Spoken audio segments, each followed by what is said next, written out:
يعمرون في ضلال مبين. قال النبي صلى الله عليه وسلم: أنا آخر الأنبياء وأنتم آخر الأمم. صدق الله مولانا العظيم وصدق رسوله النبي الصادق الوعد الأمين. تمام حضرات ایک مقدم کے بعد پڑھ لیں.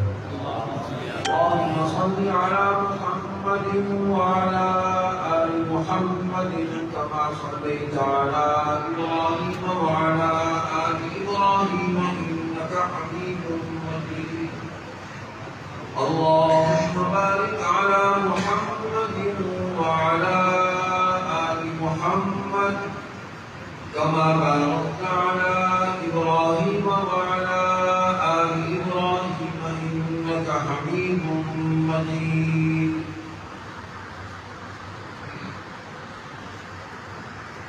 برادر محترم مولانا محمد اسماعیل کلابی صاحب، علماء کرام، میرے بزرگوں، بھائی عزیزوں،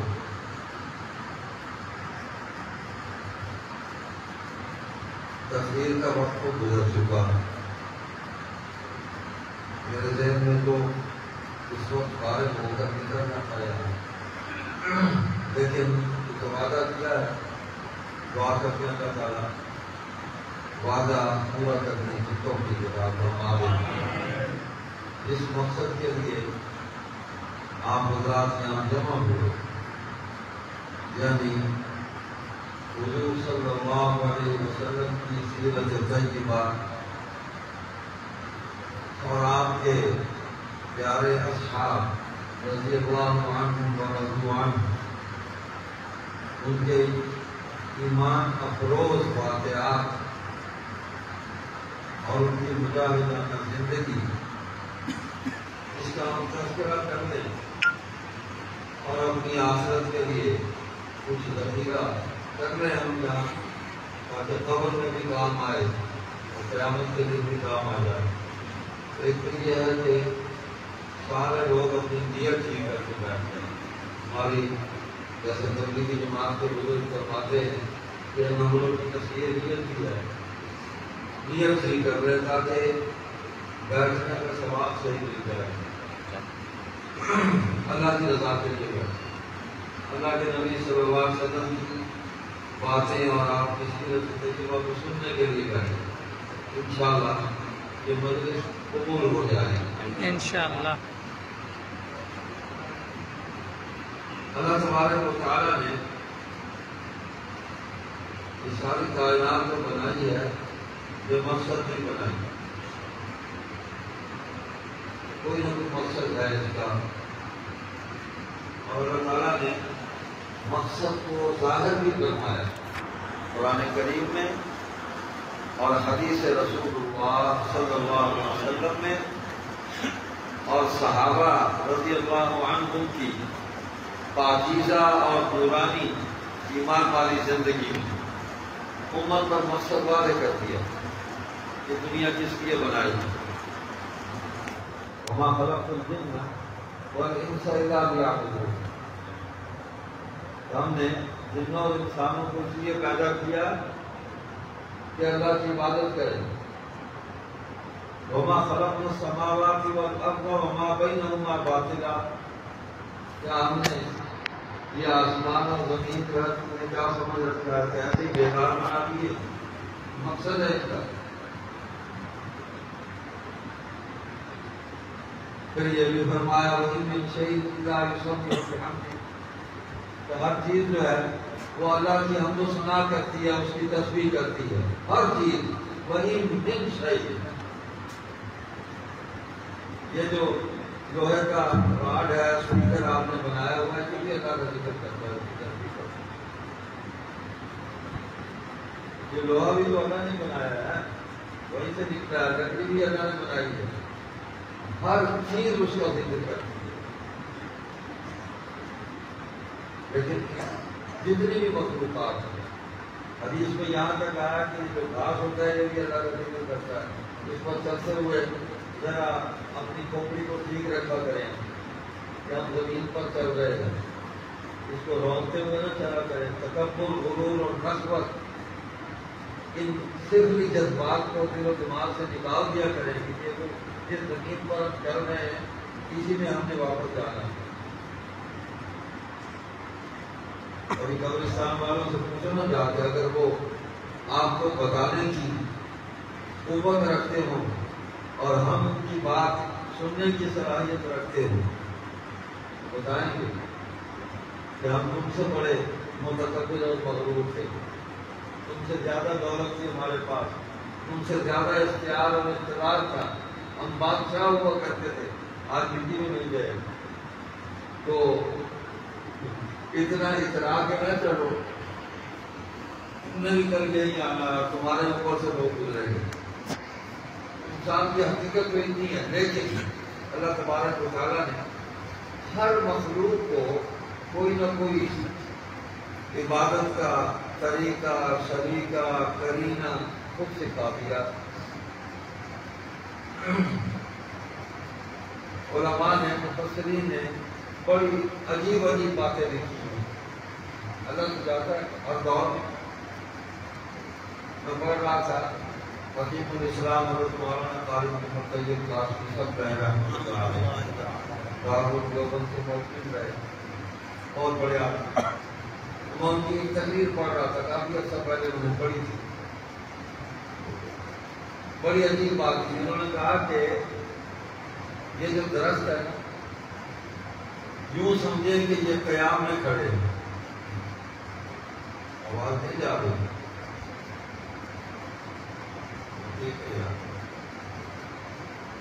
کہ یہ جو درخت ہے یوں سمجھیں کہ یہ قیام میں کھڑے ہیں اور بس کھڑے جب تک ہیں، زمین میں گڑے ہوئے ہیں اور کھڑے ہیں تو بس قیام میں ہیں، اللہ کی عبادت کر رہے ہیں قیام میں.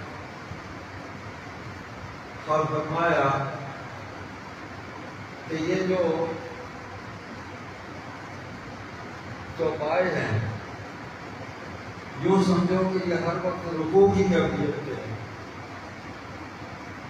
اور اللہ کی عظمت کو بیان کر رہے ہیں، اس کی تسبیح کر رہے ہیں. اور یہ جو کیڑے مکوڑے زمین پر چل رہے ہیں یوں سمجھو کہ یہ ہر وقت سجدے کی حالت میں ہے. اور یہ جو پہاڑ زمین پر قائم ہیں، گڑے ہوئے ہیں، زمین میں بیٹھے ہوئے یوں سمجھے کہ یہ اطیات میں بیٹھے ہوئے ہیں.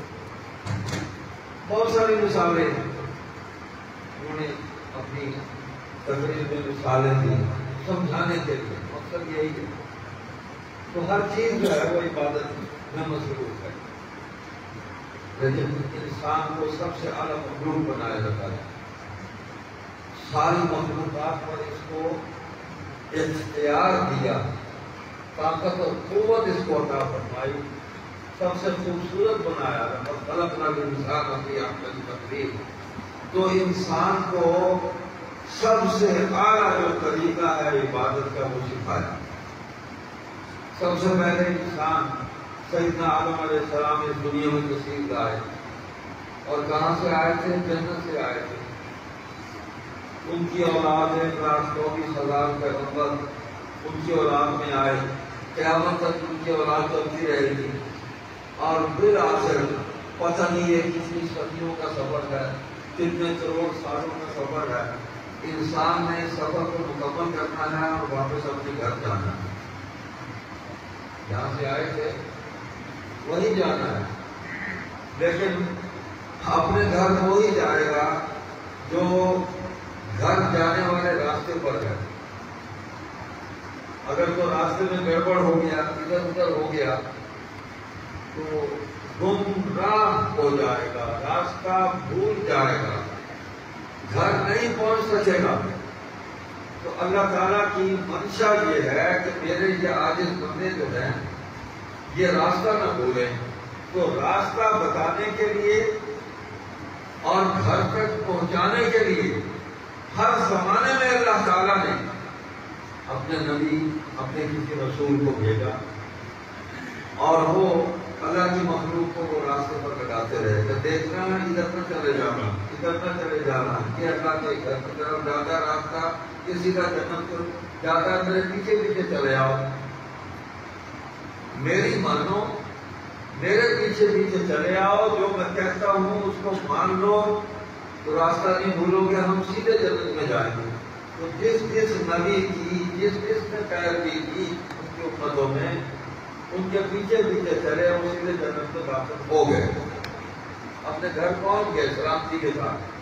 تو اللہ تعالیٰ نے سب سے آخر میں حضور خاتم النبیین محمد کریم رحمت للعالمین صلی اللہ علیہ وسلم کو مقبول فرمایا، اور کسی ایک زمانے کے لیے نہیں، تمام زمانوں کے لیے آپ کو بھیجا گیا۔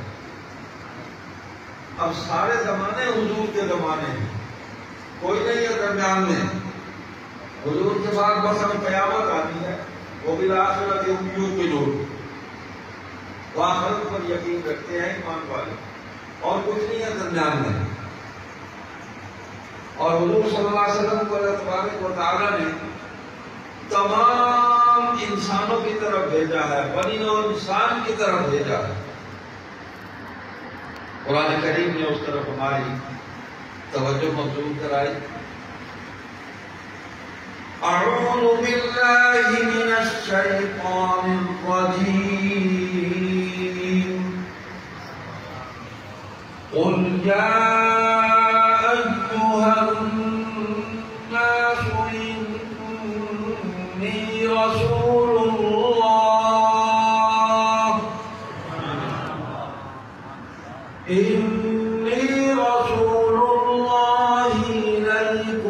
جميعا۔ آپ فرما دے لوگوں، کیا لوگوں، میں تم سب کی طرف اللہ کے رسول بنا کر بھیجا گیا ہوں۔ جميعا یہ لفظ اللہ تعالیٰ نے کسی نبی کے لیے بھی بیان نہیں فرمایا ہے، اور نہ کسی نبی نے اپنے لیے اس کو بیان فرمایا۔ اس سے حضور صلی اللہ علیہ وسلم کی خصوصیت ہے، اللہ نے آپ کے لیے اس لفظ کو بیان فرمایا جميعا۔ جميعا میں کل زمانے آ گئے اور کل مخلوق آ گئی، جن و انس کے لیے حضور نبی بنا کر بھیجے گئے۔ اب ہدایت کا ایک ہی ہمارے پاس منبع مرکز حضور صلی اللہ علیہ وسلم کی ذات اقدس ہے، وہیں سے ہدایت ملے گی، وہیں سے قرآن ملے گا، وہیں سے جنت کا راستہ معلوم ہوگا، اور کوئی راستہ نہیں ہمارے پاس۔ نبی علیہ الصلوۃ والسلام فرماتے ہیں کہ اللہ تعالیٰ نے مجھے سب سے پہلے پیدا کیا، سبحان اللہ، اول الخلق، لیکن مجھے ظاہر سب سے آخر میں کیا۔ میں اس وقت بھی اللہ کے ہاں خاتم النبیین تھا جب آدم علیہ السلام ابھی مٹی میں گدے ہوئے تھے، ان میں روح نہیں پھونکی گئی تھی، میں اس وقت بھی نبی تھا اور خاتم النبیین تھا، لیکن اللہ نے مجھے بھیجا سب سے آخر میں، اس لیے کہ اللہ کے دین کا آغاز اور اس کی ابتدا سیدنا آدم علیہ السلام سے ہوتی ہے، اور تکمیل اس کی حضور خاتم النبیین محمد رسول اللہ صلی اللہ علیہ وسلم پر ہوتی ہے۔ جب تکمیل ہو گئی تو پھر اب کچھ بھی نہیں ہے اس سے آگے، اسی پہ چلنا ہے، اسی پہ چلنا ہے۔ اللہ اکبر۔ تکمیل دین ہوئی حضور صلی اللہ علیہ وسلم کی ذات پر، اخلاق مکمل ہوئے حضور صلی اللہ علیہ وسلم کی ذات پر، علم مکمل ہوا آپ کی ذات پر، سیاست آپ کی ذات پر مکمل ہوئی، حکومت و ریاست کا نظام آپ کی ذات پر مکمل ہوا۔ ہر چیز جس کا تعلق انسان کے ساتھ ہے، انسانی زندگی کے ساتھ ہے، حیات انسانی کے ساتھ ہے، حضور علیہ السلام کی ذات پر اللہ نے اس کو مکمل کر دیا، اس سے باہر اب کچھ نہیں۔ قرآن میں ہے نا وعلم آدم الاسماء کلھا، اللہ تعالیٰ نے آدم علیہ السلام کو تمام چیزوں کے نام بتا دیے. تو فرشتوں نے کہا تھا ثم عرضهم على الملائكة فقال انبئوني بأسماء هؤلاء إن كنتم صادقين. کیسے ممکن ہے؟ تو اللہ تعالیٰ نے کہا تھا پوچھ لو. تو جب فرشتوں نے سوال کیا آدم علیہ السلام سے تو جو پوچھتے وہ فوراً جواب دیتے، تڑ کر کے تلاش کر کے جواب دیتے تھے جو پوچھتے تھے. یعنی ان کو سوچنے کا بھی اس درمیان میں وقفہ نہیں ہوتا تھا. تو فرشتوں نے کہا کہ واقعی اللہ یہ تو ہی ہے، یہ تیرا ہی علم ہے. سبحانک لا علم لنا الا ما علمتنا انک انت العلیم الحکیم. لیکن حضور صلی اللہ علیہ وسلم فرماتے ہیں علمت الاسماء کلھا کما علم آدم الاسماء کلھا، کہ اللہ تعالیٰ نے مجھے بھی تمام چیزوں کا علم عطا فرمایا جیسے آدم علیہ السلام کو عطا فرمایا. تو وہ علم کا آغاز تھا اور یہ علم کی تکمیل ہے، اس کی انتہا. محدثین نے ایک بات لکھی ہے کہ اللہ تعالیٰ نے حضور صلی اللہ علیہ وسلم کو اس کائنات کی ابتدا اور اس کی انتہا اس کا علم عطا فرمایا. مکمل ہو گئی، دین مکمل ہو گیا، کتاب مکمل ہو گئی. میں نے جو آیت کریمہ آغاز میں پڑھی اس میں حضور صلی اللہ علیہ وسلم کے 4 فرائض اللہ تعالیٰ نے بیان فرمائے. نبوت کے کہ امیین نے آپ کو بھیجا. امی کا مطلب ہے کہ وہ لکھنا پڑھنا یہ کام نہیں کرتے تھے، جانتے نہیں تھے وہ لوگ. اور حضور صلی اللہ علیہ وسلم کی تو شان نبوت سے یہ بات گھٹیا تھی کہ نبی قلم لے کر لکھے اور نبی جو ہے وہ کتاب پڑھے. نبی پر اللہ اپنے علم کو وحی کے ذریعے ظاہر کرتے ہیں اور وہ علم ایسا مکمل ہوتا ہے کہ لکھنے والے پڑھنے والے سارے دنگ رہ جاتے ہیں، انگلیاں منہ میں لے کے بیٹھے ہوتے ہیں کہ یہ علم تو ہمارے پاس نہیں. تو نبی کسی سے پڑھتا بھی نہیں، نبی لکھنا بھی نہیں سیکھتا، نبی لکھتا بھی نہیں، لیکن نبی جانتا سب کچھ ہے. اللہ بتا دیتے ہیں، خبر غیب پہنچا دیتے ہیں. اس لیے نبی کا علم جو ہے اس کو کوئی چیلنج نہیں کر سکتا، جو مرضی سامنے آ جائے. مولانا ابوالکلام آزاد نے امی کا ترجمہ یوں کیا کہ حضور صلی اللہ علیہ وسلم لکھتے پڑھتے نہیں تھے. لکھتے پڑھتے نہیں تھے مطلب یہ ہے کہ یہ نہیں کہ حضور کا علم جو ہے وہاں تک نہیں پہنچتا تھا.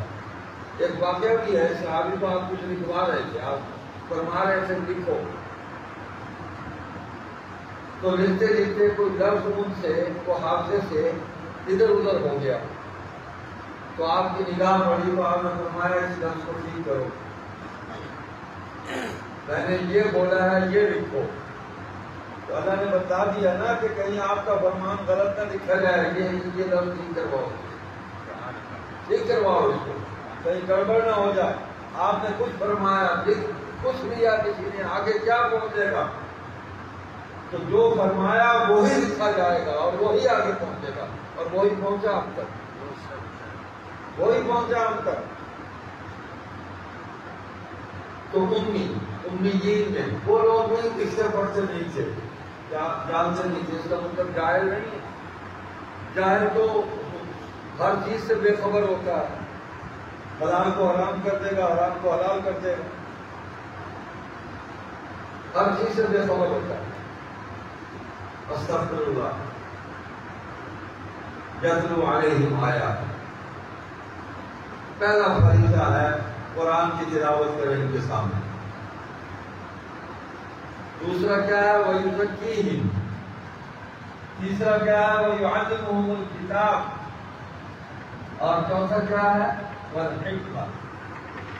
یہ 4 فرائض ہیں حضور صلی اللہ علیہ وسلم کے فرائض نبوت ہیں، تو حضور علیہ السلام نے سب سے پہلے قرآن کی تلاوت کی ہے، اللہ کے کلام سے اللہ کی مخلوق کو مانوس کیا ہے، اور مخلوق کے کانوں میں یہ نغمہ لاہوت اور یہ کلام الہی کی ڈوریاں جو ہیں ان کے کانوں سے ٹکرائی ہیں،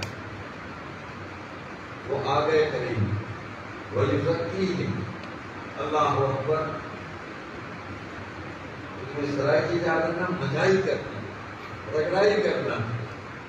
تو حضور صلی اللہ علیہ وسلم نے جب وہ ایمان والے آ گئے، صحابہ آ گئے، تو پھر ان کے اعمال کی ایسی مجائی کی ہے، ایسی رگڑائی کی ہے، ان کے دلوں کو مانچ کے رکھ دیا، صاف ستھرے کر دیے، ان کی نیتیں پاکیزہ کر دی، ان کے اعمال پاکیزہ اور نورانی کر دیے، اور ان کو قیامت تک آنے والے انسانوں کے لیے معیار اور حجت بنا کر جماعت کو بڑھایا، ایسی ان کی تفہیم، ایسا تربیت کیا، ایسی تربیت کی۔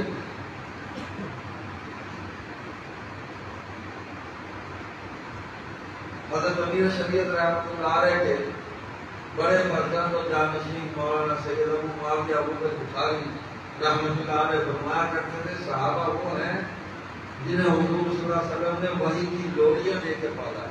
سبحان اللہ، نعرہ تکبیر، اللہ صحابہ زندہ باد، شریعت زندہ باد، وحی کی ڈوریاں دی ہیں، تو جن کانوں میں وحی کی ڈوریاں گئی ہوں وہ کبھی گمراہ ہو سکتے ہیں، اور پھر نبی کی زبان سے نبی کی آواز ان کے کانوں میں پڑی اور انہوں نے سنا، سوچا، غور و فکر کیا، اور حضور کی اطاعت اور فرما برداری کرتے ہوئے پھر اس پر عمل کیا۔ اور حضرت مولانا فتح المحسن شاہ جی رحمۃ اللہ علیہ فرمایا کرتے تھے کہ صحابہ وہ ہیں جنہوں نے جبریل و محمد کی گفتگو کی گنگناہٹ سنی ہے۔ سبحان اللہ، صحابہ بیٹھے ہوتے تھے تو حضور پر وحی کی کیفیت طاری ہو جاتی تھی، صحابہ ایک دوسرے کو اشارہ کرتے تھے کہ بالکل اب خاموش ہو جاتے، یہ وحی کی کیفیت شروع ہو گئی ہے تو ہماری وجہ سے حضور کو تکلیف نہ پہنچے۔ تو جب اس کیفیت سے حضور باہر آتے تو پھر حضور فرماتے کہ یہ آیات نازل ہوئی، انسان ہونے کے ناطے آپ صلی اللہ علیہ وسلم وہی آتی تھی تو فوراً اس کے بعد جلدی جلدی اس کو پڑھنا شروع کرتے تھے کہ کہیں بھول نہ جاؤ، بھول نہ جاؤ، تو اللہ تعالیٰ نے اس کا بھی ذمہ لے لیا، اس کا بھی ذمہ لے لیا، فرمایا اعوذ باللہ من الشیطان الرجیم لا تحرک به لسانك لتعجل به ان علینا جمعه وقرآنه فإذا قرأناه فاتبع قرآنه ثم إن علينا بيانه۔ میرے محبوب، آپ اپنی زبان کو زیادہ حرکت نہ دیں، تیزی نہ کریں، اجرت نہ کریں، یہ ہماری ذمہ داری ہے کہ اس قرآن کو ہم آپ کے سینے میں جمع کریں، محفوظ کر دیں، آپ بھولیں گے نہیں، بس جو آپ کو سنایا جا رہا ہے، پڑھایا جا رہا ہے، اس کو سنے اور اسی کو پڑھے، مطلب یہ قرآن۔ اور یہ بھی ہمارا کام ہے کہ ہم آپ کو اس کے بیان پر بھی قدرت اور طاقت عطا فرمائیں، تم میں نعرے نہ بیان، تو تلاوت اور چیز ہے، بیان اور چیز ہے، تلاوت تو پڑھنا ہے، تو بیان میں تو پھر اس کو کھولنا ہے، اس کے معارف کو، اس کے اسرار کو، اللہ کے حکموں کو، جو بات سمجھ میں نہیں آئی اس کو سمجھانا ہے، اور یہ فرائض نبوت میں کہ جو کچھ آپ پر ہم نازل کر رہے ہیں کھول دیں، ان کے سامنے ہر چیز کھول کے بیان کرتے ہیں۔ تو حضور صلی اللہ علیہ وسلم جو وہی ختم ہوتی تو پھر صحابہ کو پوری صورت بھی سنا دیتے کہ یہ نازل ہوئی ہے، پورا رکوع سنا دیتے، نبی کو کبھی نہیں بولا، نہیں بھولے، اللہ نے بھولنے نہیں دیا۔ اللہ اپنے نبی میں ایسے عیب نہیں رہنے دیتا، ان عیبوں سے پاک رکھتا ہے۔ وہ پوری امت کے اندر سب سے ممتاز ہوتے ہیں، ہر اعتبار سے، ہر صفت میں ممتاز اور کامل ہوتے ہیں، کوئی ان کا ہمسر نہیں ہو سکتا، کسی بھی شعبے میں ان کا مقابلہ نہیں کر سکتا۔ تو صحابہ کو قرآن سنایا، صحابہ نے سنا، اللہ اکبر۔ تو صحابہ پوچھتے تھے کہ رسول اللہ اس آیت کا کیا مطلب ہے؟ تو حضور پھر مطلب بیان فرماتے ہیں، حدیث کے الفاظ الا انی اوتیت القرآن ومثلہ معہ، اللہ تعالیٰ نے ایک علم مجھے قرآن کا عطا فرمایا اور ایک اس کے برابر اور علم بھی عطا فرمایا۔ وہ اور علم کیا ہے؟ وہ حکمت ہے، جس کو حدیث بھی کہا۔ مفسرین نے اور محدثین نے قرآن کے اس لفظ کو وَيُعَلِّمُهُمُ الْكِتَابَ وَالْحِكْمَةَ، حکمت کو حدیث بھی کہا ہے، کیونکہ کھولتی ہیں باتیں بڑی تدبیر کے ساتھ۔ تو حضور صلی اللہ علیہ وسلم اس امت کو قیامت کے دن جنت میں ان ساتھ لے کر جانے کے لیے دنیا میں آئے کہ سب کو میں ساتھ لے جاؤں، اس گھر میں واپس پہنچ جائیں جس گھر سے انسان اس دنیا میں آیا تھا۔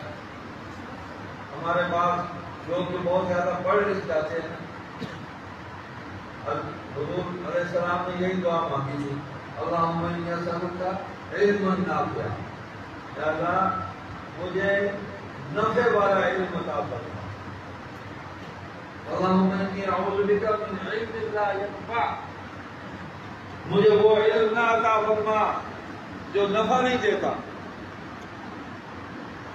تو بہت زیادہ جو پڑھ جاتے ہیں، جو ڈائریکٹ قرآن کو سمجھنے کی کوشش کرتے ہیں، درمیان سے نبی کو بھی نکال دو، جس میں قرآن نازل ہوا اس کو بھی درمیان سے نکال دو۔ حدیث قرآن کی تشریح ہے، شارح اول حضور علیہ السلام ہے، اور کس نے تشریح کرنی تھی؟ جس وجود مقدس پر کتاب الہی نازل ہوئی انہوں نے ہی اس کی تشریح کرنی، انہوں نے ہی تفسیر کرنی تھی، وہی معتبر ہے اور وہی آج تک چل رہی ہے۔ کیسے یہ ہماری لائن ڈائریکٹ ہوگی؟ ہم قرآن سے ڈائریکٹ جو ہے وہ نفع اٹھائیں گے، کیسے اٹھاؤ گے؟ کچھ سمجھاؤ، ہمیں بھی کچھ سمجھاؤ، کیسے نفع اٹھاؤ گے؟ جب ڈائریکٹ نفع اٹھانے لگے تو کہا آدم علیہ السلام کو اللہ تعالیٰ نے جنت سے دھکے دے کر نکال دیا، آدم سے غلطی ہو گئی۔ تو یہ کہتے ہوئے سوچا نہیں ہے کہ میں کیا بک بک کر رہا ہوں۔ ہمارے کئی بیچارے دکان پہ ہاتھ رکھ کے چلنے والے جو ہے وہ بھی یہی چلا دیتے ہیں۔ وہ غالب نے بھی کہہ دیا تھا، شاید ہم اس کو آؤ گے کبھی حکم مانگو، نکلنا خود سے سنتے آئے ہیں آدم کا، بڑے بے آبرو ہو کر تیرے منہ کے سام نکلے، کوئی دور نکلا ہوگا بے آبرو ہو کے؟ آدم علیہ السلام کو اللہ تعالیٰ نے بے آبرو کرنے کے لیے نکالا وہاں سے، کوئی غلطی نہیں ہوئی۔ قرآن نے نسیان کہا ہے، بھول گئے۔ یہ مخلوق کی صفت ہے کہ مخلوق بھول جاتی ہے، خالق کی صفت ہے خالق بھولتا نہیں ہے، اس کو نیند بھی نہیں آتی، اونگ بھی نہیں آتی، لا تأخذہ سنۃ ولا نوم، ہر چیز پر وہ طاقت اور قدرت رکھتا ہے، لیکن مخلوق میں عیب ہوتے ہیں۔ خالق کے مقابلے میں مخلوق میں جو عیب ہے، ہم کو پتہ نہیں کہ کون سی مخلوق ہے، کون سا عیب ہے جو ہمارے اندر نہیں، کون سا عیب ہے؟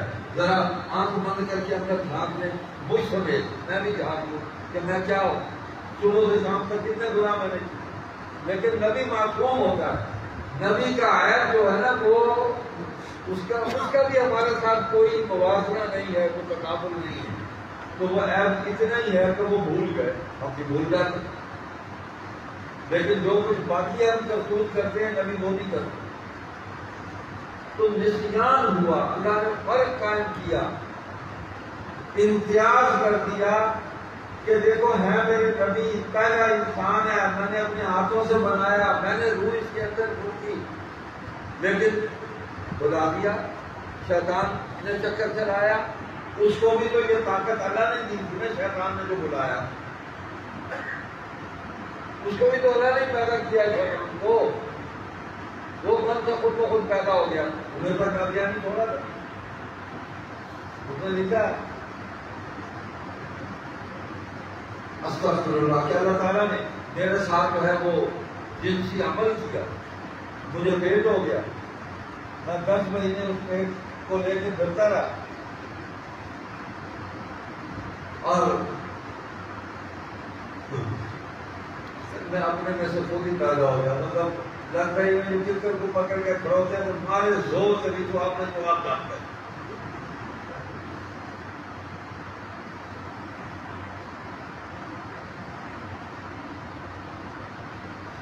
گڑا سے 10 مہینے ہوتے، انسان سے 10 مہینے نہیں ہوتے۔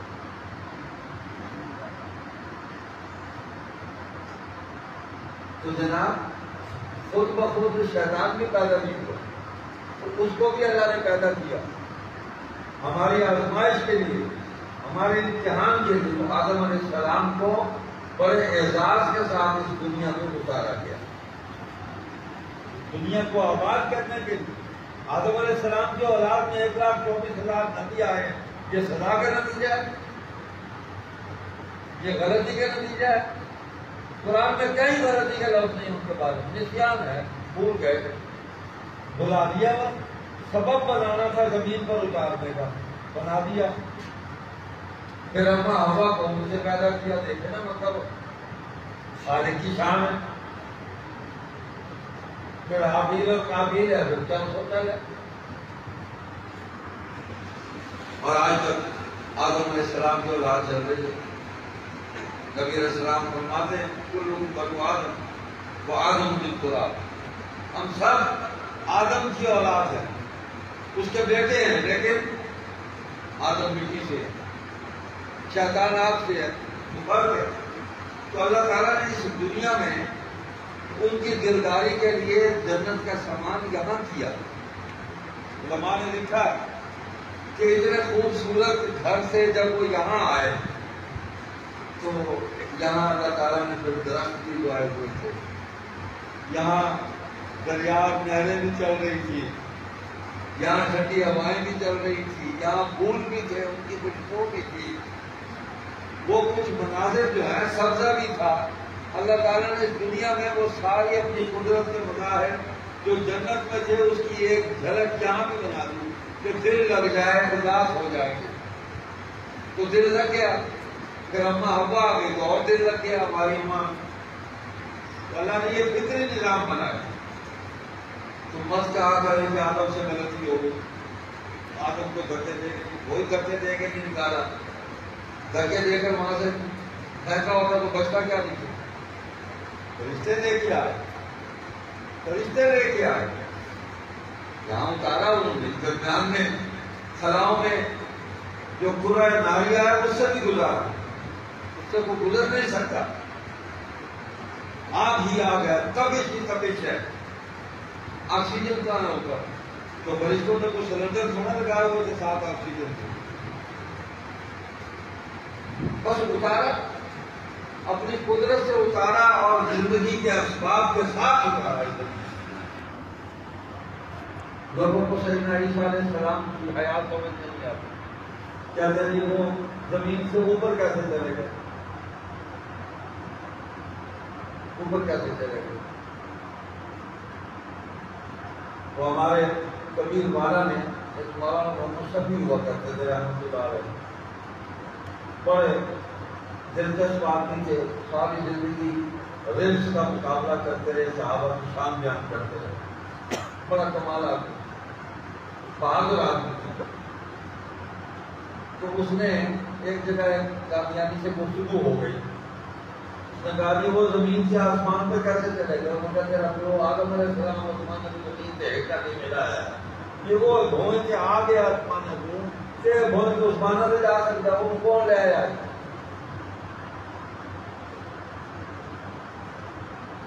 اللہ تعالیٰ نے مثال بھی دی ہے کہ عیسیٰ علیہ السلام کی زندگی کی مثال جو ہے نا وہ آدم علیہ السلام کی زندگی کی مثال ہے. تو عیسیٰ علیہ السلام کو تو بغیر باپ کے اللہ نے پیدا کیا، آدم علیہ السلام کو بھی بغیر باپ کے پیدا کیا. تو اللہ کی قدرت ہے، تو اللہ کے جو امر ہے، اس کا جو نظام ہے، اس کی جو قدرت ہے، اس پر بحث نہیں کرنی چاہیے، گمراہ ہو جائیں گے. ڈائریکٹ سمجھنے کی کوشش کیجیے، قرآن میں تو 5 نمازیں نہیں ہیں، وہی 3 نمازیں. ہم نے پوچھا کہ اگر 3 ہے قرآن میں تو حضور نے 5 کیوں پڑھی ہے؟ قرآن کے حکم کی حضور کی خلافت کی. قرآن کہتا ہے 3 پڑھو، حضور 5 پڑھ رہے. تو قرآن کی تشریح حضور نے کرنی ہے، اگرچہ قرآن میں 5 ثابت ہوتی ہے، ایسا مسئلہ نہیں ہے. 5 نمازیں ثابت ہوتی ہیں، حضور فرما رہے ہیں میں 5 لے کے آیا ہوں اور اس طرح پڑھتی ہے، اس سے ہٹ کے پڑھ لو، دیکھو کیا حاصل ہوگا. لاہور میں شہناز تھا، آج سے کوئی 60 سال پہلے اس نے کوشش کی، اس نے کہا کہ یہ نماز اپنی زبان پہ پڑھنی چاہیے. عربی میں تو ہمیں پڑھ کیا نماز کو سمجھ کے پڑھنا چاہیے. واقعی بات یہ ہم نے پڑھ کے پڑھ سکتے. پنجابی تھے اور ان کا سرگنا غلام محمد پرویز کا پتر عزیز تو باغ جناح میں بیٹھے ہوئے. تو پنجابی جنہوں نے نماز نیت بندی ہوئے اللہ تو ہی سارے کو بٹھائے جب پچھوں کھلے دی میں برسات تھئی ہے مومنین پہنچ کے آگ کھلے انہوں نے مارے بندیاں نے ور دروکڑی ہے. تو کوئی اس طریقے سے ہٹ کے پڑھ کے دکھا دے. یہ اللہ تعالیٰ کی قدرت ہے، یہ اس کی طاقت ہے، یہ اس کی کتاب کا معجزہ ہے کہ دنیا کی کوئی بھی زبان بولنے والا انسان جب اسلام کو قبول کرتا ہے تو اللہ اس کی زبان پر قرآن کو جاری کر دیتا ہے. بڑی آسانی اور سہولت سے وہ قرآن پڑھتا ہے. آج امریکہ میں سب سے زیادہ لوگ مسلمان ہو رہے ہیں تو وہ کیا انگلش میں نماز پڑھ رہے ہیں، انگلش میں قرآن پڑھ رہے ہیں. یہ مائیکل جیکسن نے اس نے اذان بھی دیا، اس نے نماز بھی پڑھی ہے، مسلمان ہوا. طلع البدر علینا اس کو اس نے پڑھا ہے اور بالکل صحیح طرح اس نے پڑھ لیا. اس نے برطانیہ میں انگریز مسلمان ہو رہے ہیں تو وہ کیا الحمدللہ رب العالمین کا انگلش ٹرانسلیشن کر کے پڑھتے ہیں؟ نہیں، قرآن کو سمجھنے کے لیے تو وہ انگلش ورژن جو ہے اس کو لیتے ہیں، اس کو سمجھتے ہیں کہ ہماری زبان میں اس کا کیا مطلب ہے. جیسے ہم قرآن کے متن کو پڑھتے ہیں تو سمجھنے کے لیے اردو میں ترجمہ ہے اس کو ہم پڑھتے ہیں، لیکن متن وہی رہے گا. قرآن کی تلاوت مستقل عبادت ہے، مستقل عبادت ہے، سمجھ آئے نہ آئے. حضور علیہ السلام نے تلاوت کی، اگرچہ صحابہ کی زبان عربی تھی، حضور عربیوں کے اندر مبعوث ہوئے، لیکن بہت سارے الفاظ ہیں ان کو مانا نہیں آتا. صحابہ پوچھتے تھے یا رسول اللہ اس کے کیا مطلب ہے؟ تو حضور اس مطلب کو کھولتے تھے، اس واضح کرتے تھے، صحابہ کو بات سمجھاتے تھے. آج ہماری اپنی زبانوں میں، پنجابی میں، سرائکی میں، اردو میں اتنی لغت کی کتابیں ساتھ ہیں کہ یہ لفظ جو ہے اس کا کیا معنی ہے ہم بول دیتے ہیں لیکن ہمیں مانا نہیں آتا.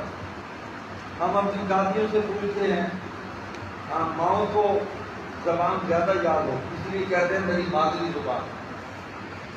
ماؤں کو بہت زبان یاد ہوتی ہے، محاورے یاد ہوتے ہیں، صحیح لفظ یاد ہوتے ہیں، ان کا معنی ان کو معلوم ہوتا ہے.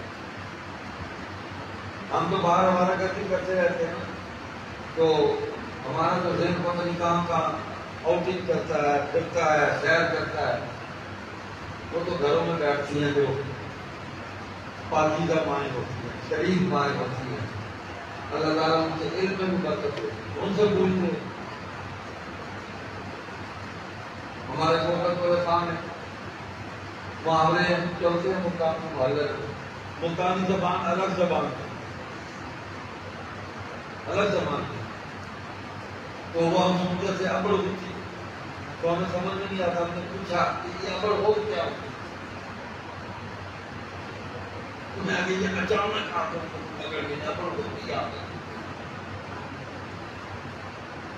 اچھا ہمارے محاورے کرتا تھا کون ہے آگے میری سمجھ میں آئی جائے کے جگہ پہ ہے یہ بندے کا تعلق کیا کر لیتے کیا خیال کون ہے آگے میں خود کیا کون ہے آگے نہیں ہو،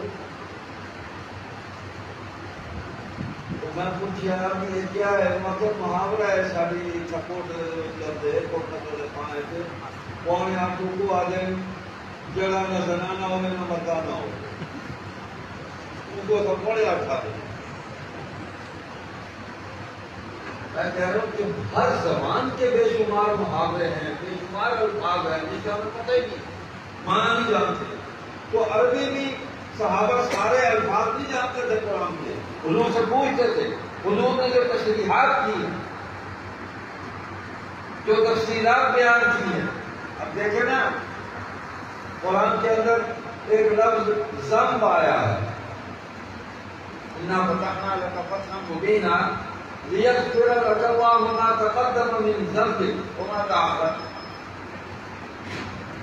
تو پتہ آنے والی آپ کے لیے بڑی فتح مبین ملے گی اور اللہ معاف کر دے گا تمہارے اگلے پچھلے سارے گناہ۔ اب نبی تو گناہ سے پاک ہوتا ہے، یہاں ذنب کا معنی گناہ کیسے کرے گے؟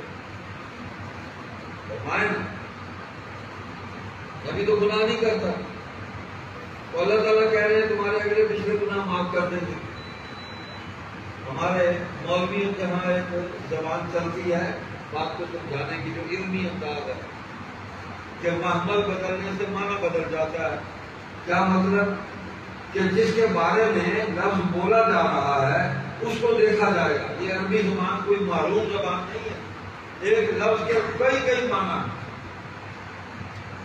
شعر کے کئی نام ہیں۔ تو جب حضور صلی اللہ علیہ وسلم کی ذات آ گئی تو یہاں معنی گناہ نہیں ہے، یہاں معنی آزمائش ہے، امتحان ہے۔ پہلے پچھلے امتحان ختم ہو گئے، بس ہم پتہ ہے۔ قرآن میں دوسری جگہ یہی لفظ جو ہے یہ آزمائش کے معنوں میں استعمال ہوا، تو قرآن اپنی تفسیر خود کرتا ہے۔ اب قرآن میں ہے، میں ایک دن سن رہا تھا تلاوت، یہاں ہم ویسے کرتے ہیں لیکن عربوں کا کمال ہے، کمال ہے۔ وہ تلاوت کر رہا تھا، اعوذ باللہ من الشیطان الرجیم، بسم اللہ الرحمن الرحیم، اِنَّا أَنزَلْنَاهُ فِي لَيْلَةٍ مُبَارَكَةٍ۔ کہ ہم نے تو نازل کیا لیلہ مبارکہ میں۔ شیخ محمد صدیق المنصاری رحمہ اللہ مصر کے بہت بڑے قاری کمال کرتے ہیں۔ میں مشورہ دوں گا آپ کو، تجویز دوں گا، جو قرآن کریم کی تجویز کو، اس کی ترتیب کو، حسن صوت کو سیکھنا چاہیں تو شیخ صدیق المنصاری کو سنا کریں، نیٹ پر موجود ہے، باقی بھی تو خرابات سنتے ہیں۔ تو اس آیت کو سمجھانے کے لیے اتنا پڑھ کے ساتھ ہی اس نے پڑھا، بسم اللہ الرحمن الرحیم، اِنَّا أَنزَلْنَاهُ فِي لَيْلَةِ الْقَدْرِ وَمَا أَدْرَاكَ مَا لَيْلَةُ الْقَدْرِ۔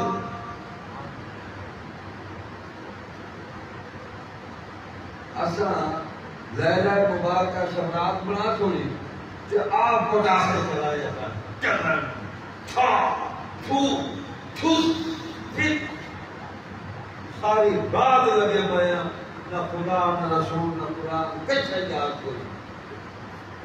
لیلہ مبارکہ کو ہم نے شب برات بنا دیا اور اس میں وہ قصے، وہ کہانیاں ہم نے گھڑی، فرائض میں شامل کر دیا اس رات کی عبادت، فرائض میں۔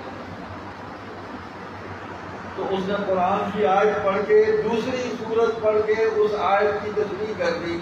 تفسیر قرآن بالقرآن کہ لیلہ مبارکہ میں ہم نے نازل کیا. پٹاخے نازل تھے، حلوے اردو جھٹے اردو پیکٹ بنے ہوئے اردو.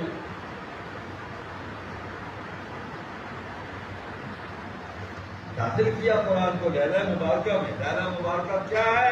اِنَّا أَنزَلْنَاهُ فِي لَيْلَةِ الْقَدْرِ. تو بات سمجھ میں آ گئی؟ ہاں. تو اس رات کو حضور صلی اللہ علیہ وسلم نے نماز پڑھے. حضور کی کون سی رات خالی تھی؟ صحابہ کی کون سی رات خالی تھی؟ نوافل سے، اللہ کی عبادت سے. کوئی رات خالی نہیں تھی صحابہ کی. اس رات کو بھی کچھ اہتمام کیا، پڑھ لیے، بس ٹھیک ہے. لیکن یہ باقی جڑی گوٹا کناری یا بنا نہیں بتے ہیں، ایک کوئی یہ ایجاد بندہ ہے، یہ افسانہ ترازی ہے، یہ بدعات ہیں جن کو ہم نے دین بنا کے دین میں ہم نے ان کو ڈوبیٹ کیا. تو ایسا ویسا گزرا کہ ایسا ہو کہ اس جہاں میں جہاں بھیڑ بھاڑ ہو تو بھی گھسڑ گھسیڑ کے گھسڑم گھساڑ ہو. اپنی ہر خواہش کو اپنے دین بنا کے دین کو بگاڑ دیا. نہیں ہے، نہیں چلے گی اپنی خواہش. بڑے عاقل بنتے ہیں. دیکھیں دین ملنے کے جو ذرائع ہیں نا، سب سے پہلا ذریعہ اللہ تعالیٰ کی ذات اقدس ہے. اور اللہ تعالیٰ نے اس کے بعد جو ذریعہ اختیار کیا اپنے دین کو، اپنے علم کو، اپنے حکم کو مخلوق تک پہنچانے کے لیے، تو جبریل علیہ السلام کو. تو اللہ خود امین ہے. اللہ کے فرشتے جبریل سید الملائکہ وہ بھی جبریل امین ہے. اور جس ہستی پر وحی لے کر آئے وہ رسول امین ہے. وہ رسول امین ہے صلی اللہ علیہ وسلم. اور رسول اللہ صلی اللہ علیہ وسلم نے جن کو قرآن سنایا، وحی سنائی، وہ صحابہ بھی امین ہیں. سبحان اللہ. اس وحی کو لکھنے والے بھی امین ہیں. جبریل علیہ السلام آئے، حضور علیہ السلام کی خدمت میں سلام کیا اور عرض کیا یا رسول اللہ معاویہ کو سلام کہیے، معاویہ کو سلام کہیے. اللہ تعالیٰ فرماتے ہیں اس کو وہی لکھنے پر اس کی ڈیوٹی لگا دے، معمور کر دے. انہو امین، یہ امین ہے، امانتدار ہے، گڑبڑ نہیں کرے گا. حضور نے ڈیوٹی لگا دی. حضور نے کوئی کام اپنی مرضی سے نہیں کیا. نبی تو نبوت کے اعلان بھی اپنی مرضی سے نہیں کرتا. سب سے پہلے نبی خود اپنی نبوت پر ایمان لے کے آتا ہے. اور جتنا مضبوط ایمان اپنی نبوت پر نبی کا ہوتا ہے، امت ہی وہاں پہنچ سکتا ہے. نبی کا توکل، نبی کا یقین، اس کا ایمان وہ کامل ہوتا ہے. صحابہ کا بھی کامل تھا، لیکن مقام نبوت تک کوئی نہیں پہنچ سکتا. حضور علیہ السلام فرماتے کہ میں بھی اللہ تعالیٰ کی عبادت کا حق ادا نہیں کر سکا. یہ حضور فرما رہے ہیں. اللہ اتنا بڑا ہے، اتنی ان کی شان. بدر کے صحابہ کو جنت کی بشارت ہو گئی کہ اللہ کہتے ہیں اور جو مرضی پہ کرو، جن مرضی پہ بندو، کوئی پکڑی کوئی نہیں توڑے اٹھو، بندو ایس کرو، یہ بندو معاشی تو سبحان اللہ. کوئی ہے جو ان کا مقابلہ کر سکے؟ اس درجے کے لوگ ہیں. لیکن وہ بھی 5 وقت مسجد میں آ کے سر پر سجود ہوتے تھے، جن کو دنیا کے اندر اللہ پاک نے جنت کی بشارت دی اور کھلی چھٹی دے دی، جو چاہو کرو. ایسے چھٹی نہیں دی. پھر اللہ نے ان کی عبادت کی، ان کے ایمانوں کی، ان کے اعمال کی، ان کے اخلاق کی، ان کی تعلیم کی، ان کے معاملات کی، ان کی عزت کی، ان کے نسب کی، ہر چیز کی پھر اللہ نے عبادت کی ہے. کسی ایک بکری صحابی پر انگلی تو رکھے دکھاؤ نا، وہ اس وقت کام آئے جب کوئی بھی ساتھ نہیں. حضور نے فرمایا صلی اللہ علیہ وسلم نے، یا اللہ یہ میری کل پونجی ہے، میں لے آیا ہوں، یہ دیکھ لے. کہ اگر آج شکست ہو گئی نا ان کو، تیرا نام لینے والا کوئی نہیں ہوگا. اللہ اکبر. اگر آج ہم قتل ہو جاتے ہیں، ہمیں شکست ہو جاتی ہے، کون تیرا نام لے گا؟ حضور روئے تو میں لے آیا، حضور کے آنسوؤں سے بدر کا صحرا جو ہے وہ سیراب ہو گیا. اللہ اللہ. میں گیا اللہ کی توفیق سے دیکھا، مسجد علیش کو بھی دیکھا. آج تک ہمیں خاص کیفیت ہے اس میدان پر جو نورانیت ہے. سب سے پہلا مارکا اور ایمان والوں کو جو آزمایا ہے اللہ نے، اللہ اکبر، اتنی بڑی آزمائش ہے. اس آزمائش سے محض اللہ کی نصرت اور اللہ کی توفیق سے گزرے، وہ خود وہ بھی نہیں گزر سکتے. یہ جو فرمایا نا کہ تیرا نام لینے والا کوئی نہیں ہوگا، تو حضرت امیر شریعت رحمۃ اللہ علیہ سے آپ کے بڑے فضل نظر ہوں گے بخاری رحمہ اللہ نے سوال کیا کہ یہ تو اللہ کی قدرت کو چیلنج ہے، کسی طرح نام لینے والا ہی کوئی نہیں ہوگا. حضور نے فرمایا مجھے بات سمجھ میں نہیں آ رہی، اللہ کی سمجھائیں. دیکھ جملہ تو حضور علیہ السلام کا ہے لیکن نہیں سمجھ میں آ رہا نا، تو کسی سے سمجھو گے سب سمجھ میں آ رہا. تو امیر شریعت رحمۃ اللہ نے فرمایا مولوی صاحب اس میں بھی ختم نبوت ہے اس جملے کے اندر. نعرہ تکبیر، ختم نبوت زندہ باد، ختم نبوت زندہ باد، عظمت صحابہ زندہ باد، امیر شریعت زندہ باد. اس میں بھی عقیدہ ختم نبوت ہے کہ آج اگر ہم قتل ہو گئے، ہمیں شکست ہو گئی، پھر کون لے گا تیرا نام؟ کہ نبوت تو آگے کسی اور کو ملنی نہیں ہے، نبی اور کوئی آنا نہیں ہے، صحابہ اور کوئی ہے نہیں ان کے پاس. صحابی وہی ہے جس نے ایمان کی حالت میں مجھے دیکھا اور ایمان پر اس نے موت کو قبول کر لیا. یہ ختم ہو گئے، میں ختم ہو گیا، نبوت ہی ختم ہو گئی، آگے کیا چلے گا کچھ؟ تو فرمانے لگے اللہ کی رحمت کو جوش دلایا. حضور صلی اللہ علیہ وسلم خود بھی رحمت للعالمین ہے، جوش دلا دیا. تو پھر اللہ تعالیٰ نے وہ مدد کی.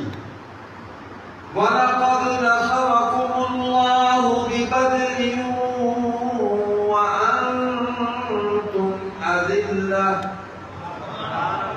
اللہ نے پھر مدد کی احمد والے، گرے پڑے تھے، بہت ہی نیچے تھے، بہت ہی کمزور تھے، بہت ہی ناتواں تھے، کیوں اٹھایا؟ صحابہ گواہی دیتے ہیں کہ ایک زخم تو وہ ہے جو ہم نے کفار کو لگائے،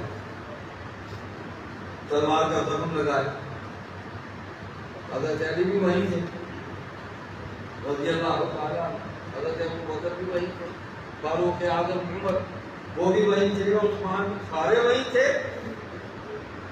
کوئی پیچھے نہیں تھا.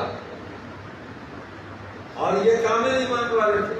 کہتے کہ جو زخم ہم لگا رہے تھے ان زخموں کی کیفیت کچھ اور تھی. ہمیں محسوس ہوتا تھا کہ ہمارے پاس سے کوئی لشکر کوئی طاقت پر گزر رہے ہیں، کوئی گھوڑ سوار ایسے، لیکن وہ ہماری نگاہ کی قابو میں نہیں آ رہی تھی، ہم ان کو دیکھ سکے. صحیح معنی احساس ہوتا تھا. تو ہم ایسے کرتے تھے ابھی تو آگے زخم ایسا لگتا تھا کہ وہ ہم نے ایسا زخم نہیں دیکھا.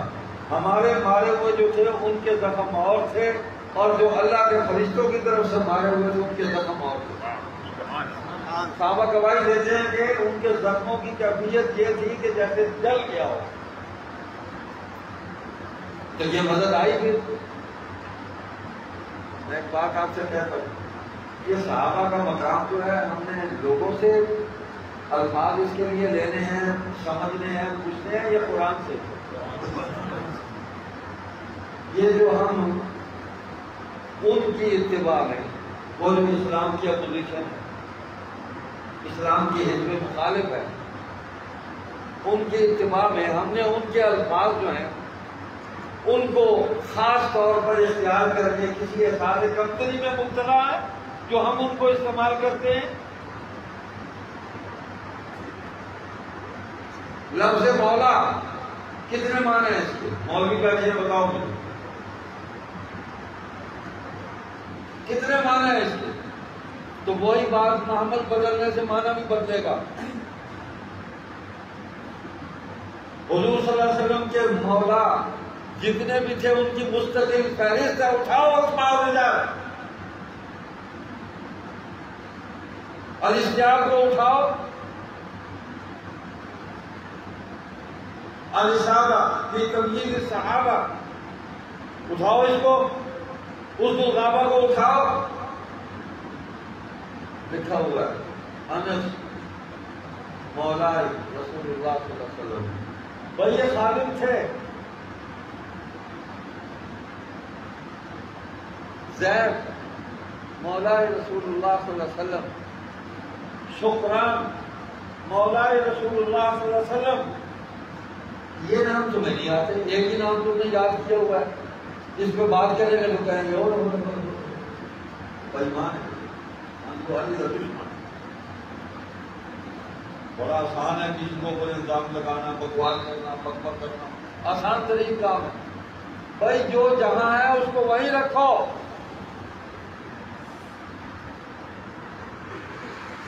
آگے جو مقام اللہ تعالیٰ نے حضور صلی اللہ علیہ وسلم کی غلامی میں ان کو عطا فرمایا ہے، پوری امت وہاں نہیں پہنچ سکتی، قیامت تک کوئی نہیں پہنچ سکتا. نبی صلی اللہ علیہ وسلم نے فرمایا اقضاہم علی، علی چیف جسٹس ہے میری امت میں، سب سے بڑا جج ہے، اس کے فیصلوں کو چیلنج نہیں کیا جا سکتا. علی کے فیصلوں میں جو الفاظ استعمال ہوئے ہیں وہ بطور رولنگ کے، جیسے آج سپریم کورٹ اور ہائی کورٹ کے بڑے ججوں کے فیصلوں کی رولنگ جو ہیں ان کو چھوٹے بڑے کورٹس میں بطور ریفرنس کے پیش کیا جاتا ہے کہ فلاں کے منظور قابل کے اس میں فلاں جسٹس نے یہ رولنگ دی ہے. تو علی کے فیصلے بطور مثال کے پوری امت کے اندر ہمیشہ موجود رہیں گے. ارحم امتی، یہ امت یہ ابو بکر، میری امت میں ابو بکر سب سے زیادہ رحم دل ہے. اس کا یہ مطلب نہیں کہ باقی صحابہ سب دل تھے. واشهد بأن اللہ عمر، اللہ کے حکموں کے اندر عمر سب سے زیادہ شدید ہے. اس کا یہ مطلب ہے باقی شدید نہیں تھے. واحیاء عثمان، عثمان بہت زیادہ حیا والے ہیں. تو کیا باقی نعوذ باللہ ان میں حیا نہیں تھی؟ ابو بکر سے لے کے ابو طفیل عامر آخری صحابی ہے، اس پر کسی کے پاس حیا نہیں تھی.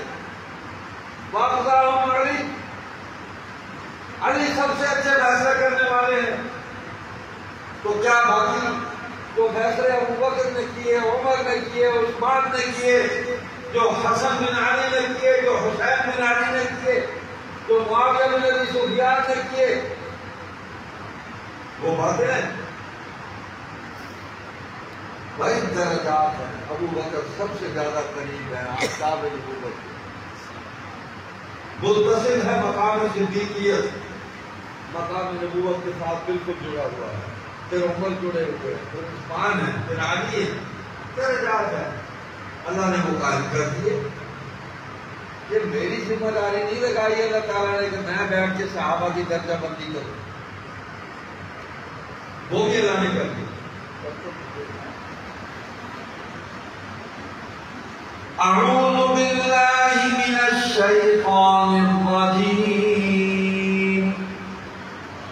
لا يستوي منكم من أنفق من قبل الفتح وقاتل أولئك أعظم درجة من الذين أنفقوا من بعد وقاتلوا وكلا وعد الله الحسنى. نہیں برابر ہو سکتے. اللہ فرما رہے ہیں وہ لوگ جنہوں نے مکہ فتح ہونے سے پہلے مال خرچ کیا اللہ کے راستے میں قتال اور جہاد کیا، اور وہ لوگ جنہوں نے مکہ فتح ہونے کے بعد مال خرچ کیا اور جہاد میں قتال کیا برابر نہیں ہو سکتے. پہلے والوں کا درجہ بعد والوں سے اونچا. سبحان. بنا دیے نا درجے. پہلے والے کون ہیں؟ سابقون الاولون ہیں، انصار مہاجرین ہیں اور انصار ہیں. اور پھر آتے گئے صحابہ جو آتا رہا ایمان کی نعمت سے اپنے دل کو منور کرتا رہا اور آگے چلتا رہا. لیکن اللہ فرماتے ہیں ہم نے دونوں سے حسن آخرت کا وعدہ کر لیا ہے جنت کا، پہلے والوں سے بھی بعد والوں سے بھی. بات تو ختم ہو گئی. بعد والوں کے بعد مکہ فتح ہونے کے بعد جو مسلمان ہوئے ان کے بعد پھر کون ہے؟ اس طرح سے ہم بچتے ہیں. اور ہم مولویوں نے یہ سمجھ لیا کہ جنت کے دروازے پہ ہم حضرت مولانا میں بنتے اولانا چھوڑنا چاہ رہے تھے کروڑ کے اس کا ہم سے کہیں بنوانا بات میں اپنی مرضی سے بننے کے لیے یہ سمجھ رکھا ہے. پتہ نہیں وہاں ہمارا حال کیا ہوگا. ہم اپنی نمازوں اور اپنے روزوں کی بنیاد پر ہم بخش جائیں گے. کیا ہماری نماز اور کیا روزہ؟ بخش دینے کے 100 بہانے. نمازوں میں ہم امریکہ میں سیر کر رہے ہوتے ہیں، بازار میں پھر رہے ہوتے ہیں، نماز بھی تم کاج بھی دیکھ لیتے ہیں ہم سامنے. پتہ نہیں کہاں خاشعون خضوع اور خضوع جو ہے ہماری نمازوں میں کہاں ہے؟ صحابہ کے متعلق آتا ہے کہ خاشعون کی جو تفسیر کی حضرت عبداللہ بن عباس رضی اللہ تعالیٰ عنہ نے ساکنون سکون میں فرشتے آ کے بیٹھ جاتے تھے، ان کے ساتھ نہیں ہوتا تھا انسان ہے، درخت ہے، پتھر ہے، کیا ہے. تو اللہ کی رحمت سے بخشے جائیں گے اور حضور صلی اللہ علیہ وسلم کی شفاعت سے بخشے جائیں گے. ہمارے بلے کچھ نہیں ہے، ایسی نمازیں اٹھائے پھر رہے ہیں. ہمارے تو نمازوں کے اندر بھی گناہ ساتھ شامل ہو جاتے ہیں. اللہ معاف کر دیا. شیطان ہم پر غالب ہے. صحابہ جدھر جاتے تھے شیطان راستہ چھوڑ کے بھاگ جاتا تھا. اصل جڑے پاسے بنجو خیر نال جس پہ ناصری دیر شیطان نال، لیکن اس سے کم ہی بچا جا سکتا ہے. اعوذ باللہ من الشیطان الرجیم. اللہ تعالیٰ نے ساتھ پورا علاج بھی دیا. استغفر اللہ ربی من کل ذنب واتوب الیہ لا حول ولا قوة الا باللہ العلی العظیم. یہ شیطان کے جو وسوسے ہیں نا، یہ وائرس ہے. ہم اس کو جدید ٹرمینالوجی سے سمجھ لیں. کمپیوٹر میں وائرس آ جاتا ہے، ونڈو خراب ہو جاتی ہے، تو اینٹی وائرس ہمیں پروگرام جو ہے اس کے اندر انسٹال کرنا پڑتا ہے. اس کی ہارڈ ڈسک میں کہ وائرس جو ہے وہ کل ہو جائے، ختم ہو جائے. تو شیطان ہمارے دل میں اس ہارڈ ڈسک، وہ تو ہارڈ ہے نا، یہ ہارڈ ہے، اس ڈسک کے اندر وسوسے پیدا کرتا ہے. تو ان وسوسوں کو نکالنے کے لیے یہ کلمات طیبات ہیں. اینٹی وائرس پروگرام ہے، کوئی لمبا چوڑا پروگرام نہیں ہے، اور مفت میں ملتا ہے. مفت میں. وہ تو ہم پیسے لے کر پرچیز کرتے ہیں نا، تو یہ مفت میں ملتا ہے. دل صاف، عمل صاف، دماغ صاف. صحابہ کو بھی خیالات آتے تھے لیکن وہ محاسبہ فوراً کرنا کرتے تھے. اصل مولج بندے ہونے ہیں، میٹج بندے ہونے ہیں، وہ بخشے بیٹھے کیا سے آپ کا یہ بھی خدا کا شکر ادا کرو کہ مولوی تمہیں آواز دیتا رہتا ہے، بلاتا رہتا ہے. مولوی سے کوڑے بھی کیوں ہے، ڈیرو ہے، کو کاپ کو ہے. تو ہمارے ہی باپ ہیں، ہمارے ہی چچا ہیں، ہمارے ہی بھائی ہیں، ہمارے ہی بیٹے ہیں، ہمارے ہی بزرگ ہیں. ہم میں کئی ہیں نا. تو جی وہ جی ایسا وہ جو مولوی صاحب ٹکرے ہوئے ایسا ٹھیک سی وہ جی مولوی چلے آؤ اگر قوم زیادہ چلیے مولوی ٹکرے آؤ. حکمران ہی سارے اپنا نہیں سکھا رہے. اعمال جتنا رب سے ہمارا تعلق ہے نا ویسے ہی ہم پر مسلط ہوں گے. تو صحابہ کو تاریخ سے مت سمجھو، نبی کو بھی تاریخ سے مت سمجھو. کوئی نہیں بچے گا. تاریخ نے کسی کو معاف نہیں کیا. تاریخ میری آپ کی لوگوں کی لکھی ہوئی ہے. ان کو قرآن سے سمجھو، حدیث سے سمجھو، سمجھ آ جائے. اور فتنوں کو بھی سمجھنا ہے تو قرآن اور حدیث سے سمجھو، صحابہ کی زندگیوں سے سمجھو. بہت فتنے ہیں، ہر طرف فتنے ہیں، اللہ معاف کرے، اللہ معاف کرے۔ تو یہ قادیانیت بھی بڑا فتنہ تھا ہے، اور پتہ نہیں کب تک یہ آزمائش ہے ہماری۔ یاد رکھو یہ جتنے فتنے ہیں نا یہ ہماری بخشش کا بھی ذریعہ بنتے ہیں انشاءاللہ۔ ہم ان کے مقابلے میں کھڑے ہو جائیں، اپنے ایمان کو بچائیں گے، اپنے مسلمان بھائیوں کے ایمانوں کو بچائیں گے۔ جن کا ایمان لٹ گیا ان کو دعوت دے کے محبت سے، اخلاص سے، پیار سے ان کو واپس یہاں لے آئیں گے ایمان کے دائرے میں، ہم بخشش ہو جائے گی۔ یہ ہمارے امتحان ہے یہ فتنے۔ کوئی صحابہ نہیں بچے ان فتنوں سے۔ اسود انسی نے نبوت کا دعویٰ کیا، مسلمت اللہ نے کیا، سجاد نے کیا، طلحہ نے کیا، دو واپس آ کے توبہ کر کے دو قتل ہو گئے۔ مسلمت اللہ کے ساتھ تو بڑا مقابلہ ہوا۔ تو فتنہ جو ہے یہ اس کی اپنی اصل کوئی نہیں ہوتی، یہ ذہن میں رکھیں۔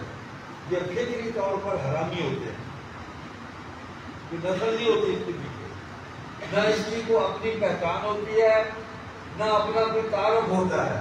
یہ دوسرے کے کپڑے پہن کے آتا ہے فتنہ ہمیشہ۔ یہ بہروم جو ہے وہ اختیار کر کے آتا ہے، میک اپ کر کے آتا ہے۔ میک اپ کی عمر زیادہ نہیں ہوتی۔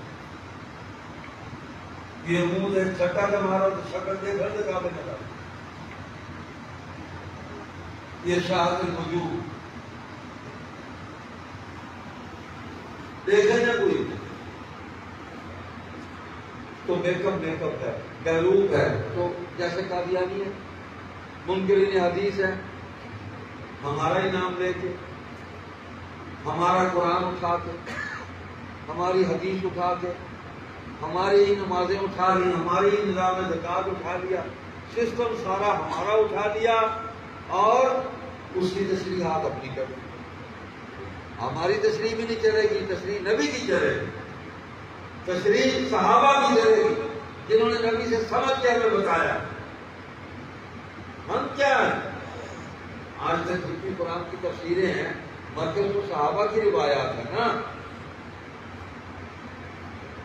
تفسیر ابن عباس کو سامنے رکھتے ہیں شروع ہو جاتے ہیں۔ حضرت علی رضی اللہ تعالیٰ نے جن آیات کی تشریح فرمائی حدیث کے ذریعے موجود سے ہم نے یوں سمجھا، ابو بکر نے، عمر نے، عثمان نے، یہ مولا مولا بند کرو،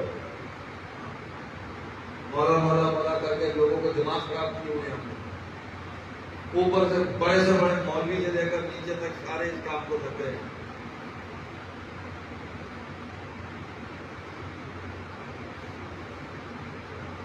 ہماری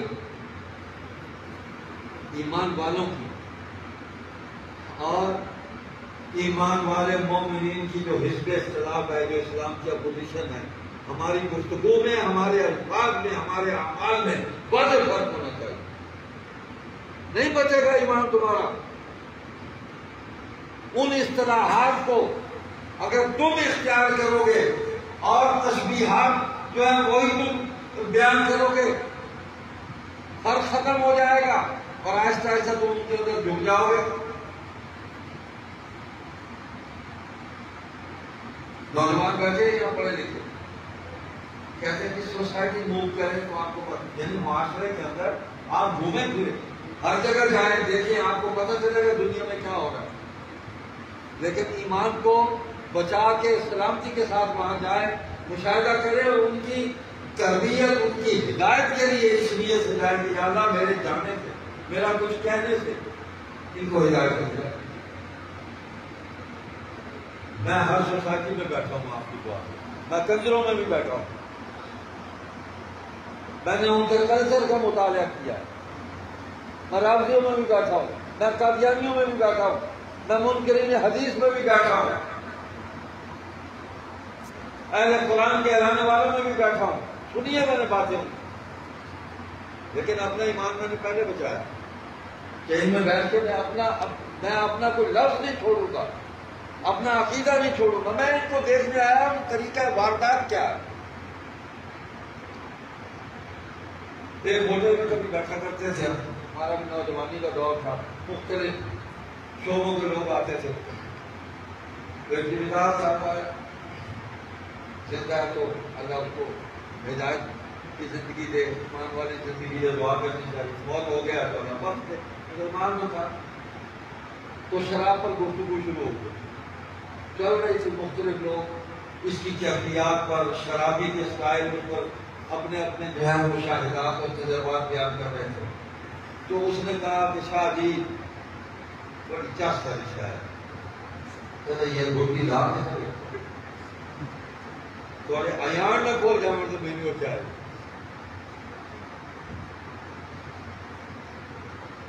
میں اگر اپنی ایمانی کیفیت کے ساتھ وہاں نہ بیٹھا ہوتا تو شیطان تو مجھے کہہ رہا تھا کیوں فرق مجھے یہ چاک نہ دیکھ ٹیسٹ لگے نا ہے کیا پتہ نہ کر تیرے کو کیا پتہ ہے کیا. شیطان مجھے بہکا سکتا تھا، لیکن کیونکہ میرے ساتھ میرے بزرگوں کی دعائیں تھیں، ہر وقت اس ماحول میں رہتا تھا، وہاں سے اٹھ کے وہاں جاتا تھا، میں انجوائمنٹ کرتا، ان کی باتیں سنتا تھا، جواب بھی دے دیتا تھا، میرا مشاہدہ بھی ہو جاتا تھا، مطالعہ بھی ہونا کہ ساڑھے ایام کھلے ہوئے، ساڑھے ایام بات کوئی نہیں، بالکل ساری عقل کی ساری گھٹیاں کھل گیا، سارے دل کی ایمان کا نور ہے. اللہ نے حرام کر دی تھی، نبی پاک نے حرام کرنے کا اعلان کر دیتا، صحابہ نے مان لیا، انہوں نے جب پی لیا ساری روڑ دی تھی، موڑ نمو نہیں لایا. بھائی جب تک حلال آئی حرام ہونے کا حکم نہیں آیا، پی لیا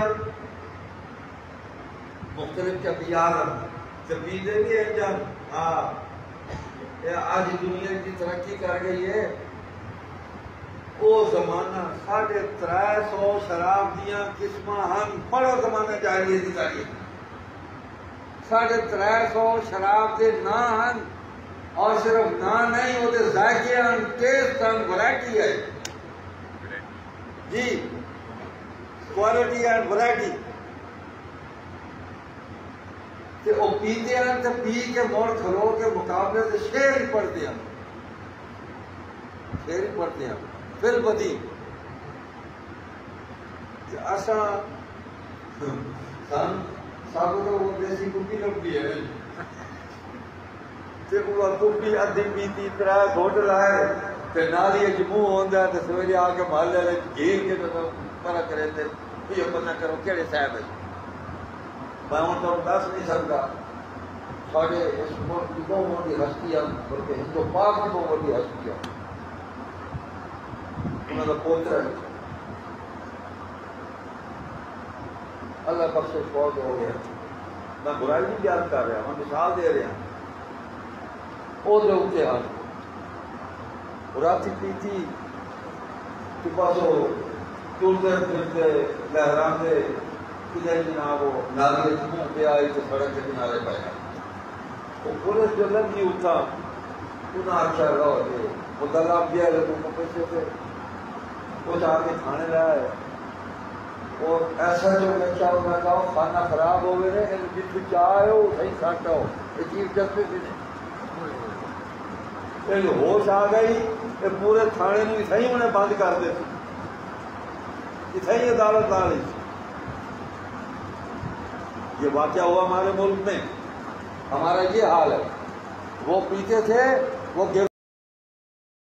کرتے تھے، وہ بات کرتے تھے، بڑے آئے شرابہ بھی منا لے چلن جہاں سے کٹھے ہوئے لوگ سارے. تو جناب ہر چیز کو سمجھنے کے لیے وہیں پہنچے جہاں سے اس کا علم آپ کو ملتا ہے، لیکن ایمان کو بچائیں. تو آج ضرورت ہے اپنے ایمانوں کو بچانے کی. سب سے بڑا کام مسلمانوں کے ایمانوں کو بچانا ہے. وہ تب بچتا ہے کہ ہم اپنے اعمال میں حضور صلی اللہ علیہ وسلم کی سنتوں کو زندہ کریں، ہم اپنے عقائد کے اندر کسی غلط عقیدے کو داخل نہ ہونے دیں جو قرآن اور سنت اور حدیث کے خلاف ہے. جو اجماع امت یعنی صحابہ جس پر جمع تھے اس کو اجماع امت کہتے ہیں. جس پر ہم مولوی اکٹھے ہو جائیں اس کو اجماع امت نہیں کہتے. ہماری تو خواہشیں بھی ساتھ شامل ہو جائیں گی نا. اصل مولوی رال دیتے ہیں خاصے کو فاضے آخر لاکھ ہو گئے کہ مدارہ کٹن لاکھ ہو گئی. ایک اجماع امت نہیں آتی، اجماع امت صحابہ اول و آخر صحابہ جس پر صحابہ جمع ہوئے وہ اجماع امت ہے. اور امت آج تک اسی پر چل رہی ہے، قیامت تک اسی پر چلے گی تو ہدایت کے راستے پر رہے گی، ادھر اس پر نہیں چلے گی تو گڑبڑ ہو جائے گا کام۔ تو بھائی قادیانیت کے خلاف سب سے پہلا جو کام کیا اجتماعی انفرادی کام تو ہو رہا تھا، علامہ انور شاہ کاشمیری، مولانا ثناء اللہ احمد سعید، یہ لوگ کام کر رہے تھے، علماء لدھیانہ سب سے پہلے کفر کا فتویٰ دیا انہوں نے، ابھی مرزا نے نبوت کا دعویٰ بھی نہیں کیا تھا، اس وقت کفر کا فتویٰ دیا، جس کی عبارتوں میں دعویٰ نبوت کی بدبو آ رہی ہے، یہ ان کا ایمان تھا، اللہ نے ان پر واضح کر دیا۔ مولانا عبداللہ لدھیانوی، مولانا عبدالعزیز لدھیانوی، مرزا قادیانی نے بڑی بکواس کی ہے، بڑی گالیاں نہیں کی ہوں، لیکن ان کی بات صحیح ثابت ہوئی۔ دارالعلوم دیوبند میں گئے، مولانا رشید احمد گنگوہی رحمۃ اللہ علیہ سے لڑنے لگے، سالانہ جلسہ تھا کہ دو اس کو کفر کا فتویٰ، بڑے جلالی بزرگ تھے۔ حضرت گنگوہی نے فرمایا مجھے اس کی کتابیں دیکھنے دو، اس کی بات کو دیکھنے دو، فتویٰ دینا ہے، ذمہ داری ہے۔ انہوں نے کہا ہم جو کہتے ہیں ہم پڑھ کے آئے۔ حضرت گنگوہی نے فوری طور پر ان کی بات نہیں مانی، یہ بھی تقوی کا تقاضا ہے، تو انہوں نے کتابیں منگوائی، تحقیق کی، پھر انہوں نے فتویٰ دیا، اور وہی دیا جو علماء لدھیانہ نے دیا۔ یہ انفرادی کام تھا۔ اجتماعی کام علامہ انور شاہ کاشمیری رحمۃ اللہ علیہ نے شروع کرایا، عطا اللہ شاہ بخاری کے کندھے پہ ہاتھ رکھا، اس کو امیر شریعت بنا کے اس کی بیعت کی، حضرت مولانا احمد علی لاہوری رحمۃ اللہ علیہ کو مسجد میں وہاں شیرا والا باغ میں 5 علماء نے بیعت کی، کیا کہ ختم نبوت کے اس کام کو ہم لے کر چلیں گے، اور اس محنت میں، اس جدوجہد میں ہم آپ کو شریعت کا عقید بناتے ہیں۔ بس پھر کیا تھا، عطا اللہ شاہ بخاری نکل کھڑے ہوئے، پھر نہ صبح دیکھی، نہ دوپہر، نہ شام، نہ رات، پوری زندگی اسی کام میں خرچ و صرف کر دی۔ قادیان میں جہاں جانا اپنی جان کو جوخوں میں ڈالنے کے مترادف تھا، جان کو خطرہ تھا، قتل ہونے کا خطرہ ہوتا تھا، وہاں جا کر گرفتار کیا۔ 1934 سے شروع ہوئے اور چلتے چلتے 1934 میں آ کر پورے ہندوستان سے علماء، مشائخ، طلباء، صحافی، وکیل، ڈاکٹر پر جو ملا نہیں وہ سارے کو عطا اللہ شاہ بخاری نے معلومہ کر دیا، اور لڑائی نہیں کی، گالیاں نہیں کی، تو بات سمجھانے کی ہے، گالیاں نہیں دی، لڑائی نہیں کی، دین کی دعوت دی، بتایا تم غلط جا رہے ہو، بھائی نہیں ہے نبوت علوم کے بعد، سمجھایا ان کو بات سمجھ آ گئی۔ 16 قادیانی نے اسلام قبول کیا، مولانا حسین احمد مدنی کی صدارت تھی، اور عطا اللہ شاہ بخاری کی تقریر تھی، اور قادیان کے ان کے گھر کے لوگ 16 آ کے کہتے تھے ہم اسلام قبول کرا دیں، سمجھ آ گئی۔ یہ کام اور پھر مسلسل کام کیا، الحمدللہ پاکستان بنا، اس ملک کے اقتدار پر وہ قبضہ کرنا چاہتے تھے، عطا اللہ شاہ بخاری پھر کھڑے ہو گئے، یہ نہیں ہوگا، یہ مسلمانوں کا ملک ہے۔ 1953 کی تحریک چلائی، مجلس احرار اسلام نے دعوت دی، حضرت مولانا محمد علی جنتی صفحہ رحمۃ اللہ علیہ مجلس احرار کے پنجاب کے صدر تھے، انہوں نے اپنے دستخطوں سے دعوت نامہ دی۔ مولانا غلام کو صداوی رحمۃ اللہ علیہ مغربی پاکستان مجلس احرار اسلام کے صدر، وہ دعوت دے کر گئے، ایک ایک مسلک کے عالم کے پاس، ایک ایک گردی نشین کے پاس اس کو اٹھا کر لائے، کنونشن کیا، آل مسلم پارٹیز لاہور میں کیا، بابو جی گوڑے والے آ گئے، شیخ شریف والے آ گئے، کوئی جگہ نہیں چھوڑی، بڑی گدیاں تو یہی ہے، سلطان باہو والے آ گئے، اور پھر علماء بھی آ گئے اور کارکنان بھی آ گئے، سب کو جمع کیا، تحریک چلائی، 10,000 آدمی شہید ہوئے ہماری تحریک میں۔ تو مجلس احرار نہیں تو وہ جذبہ پھوٹا تھا، اور ہمارے کارکن شہید ہوئے۔ عطا اللہ شاہ بخاری کو کسی نے کہا اتنے بندے مروا دیے، اس کا ذمہ دار کون ہے؟ انہوں نے کہا میں، کسی میں یہ اخلاقی جرات نہیں ہے کہ اس کی ذمہ داری قبول کرے، جو ہم سے یہ پوچھتے ہیں وہ خود رائے فرار اختیار کرنے والے ہیں، بھگوڑے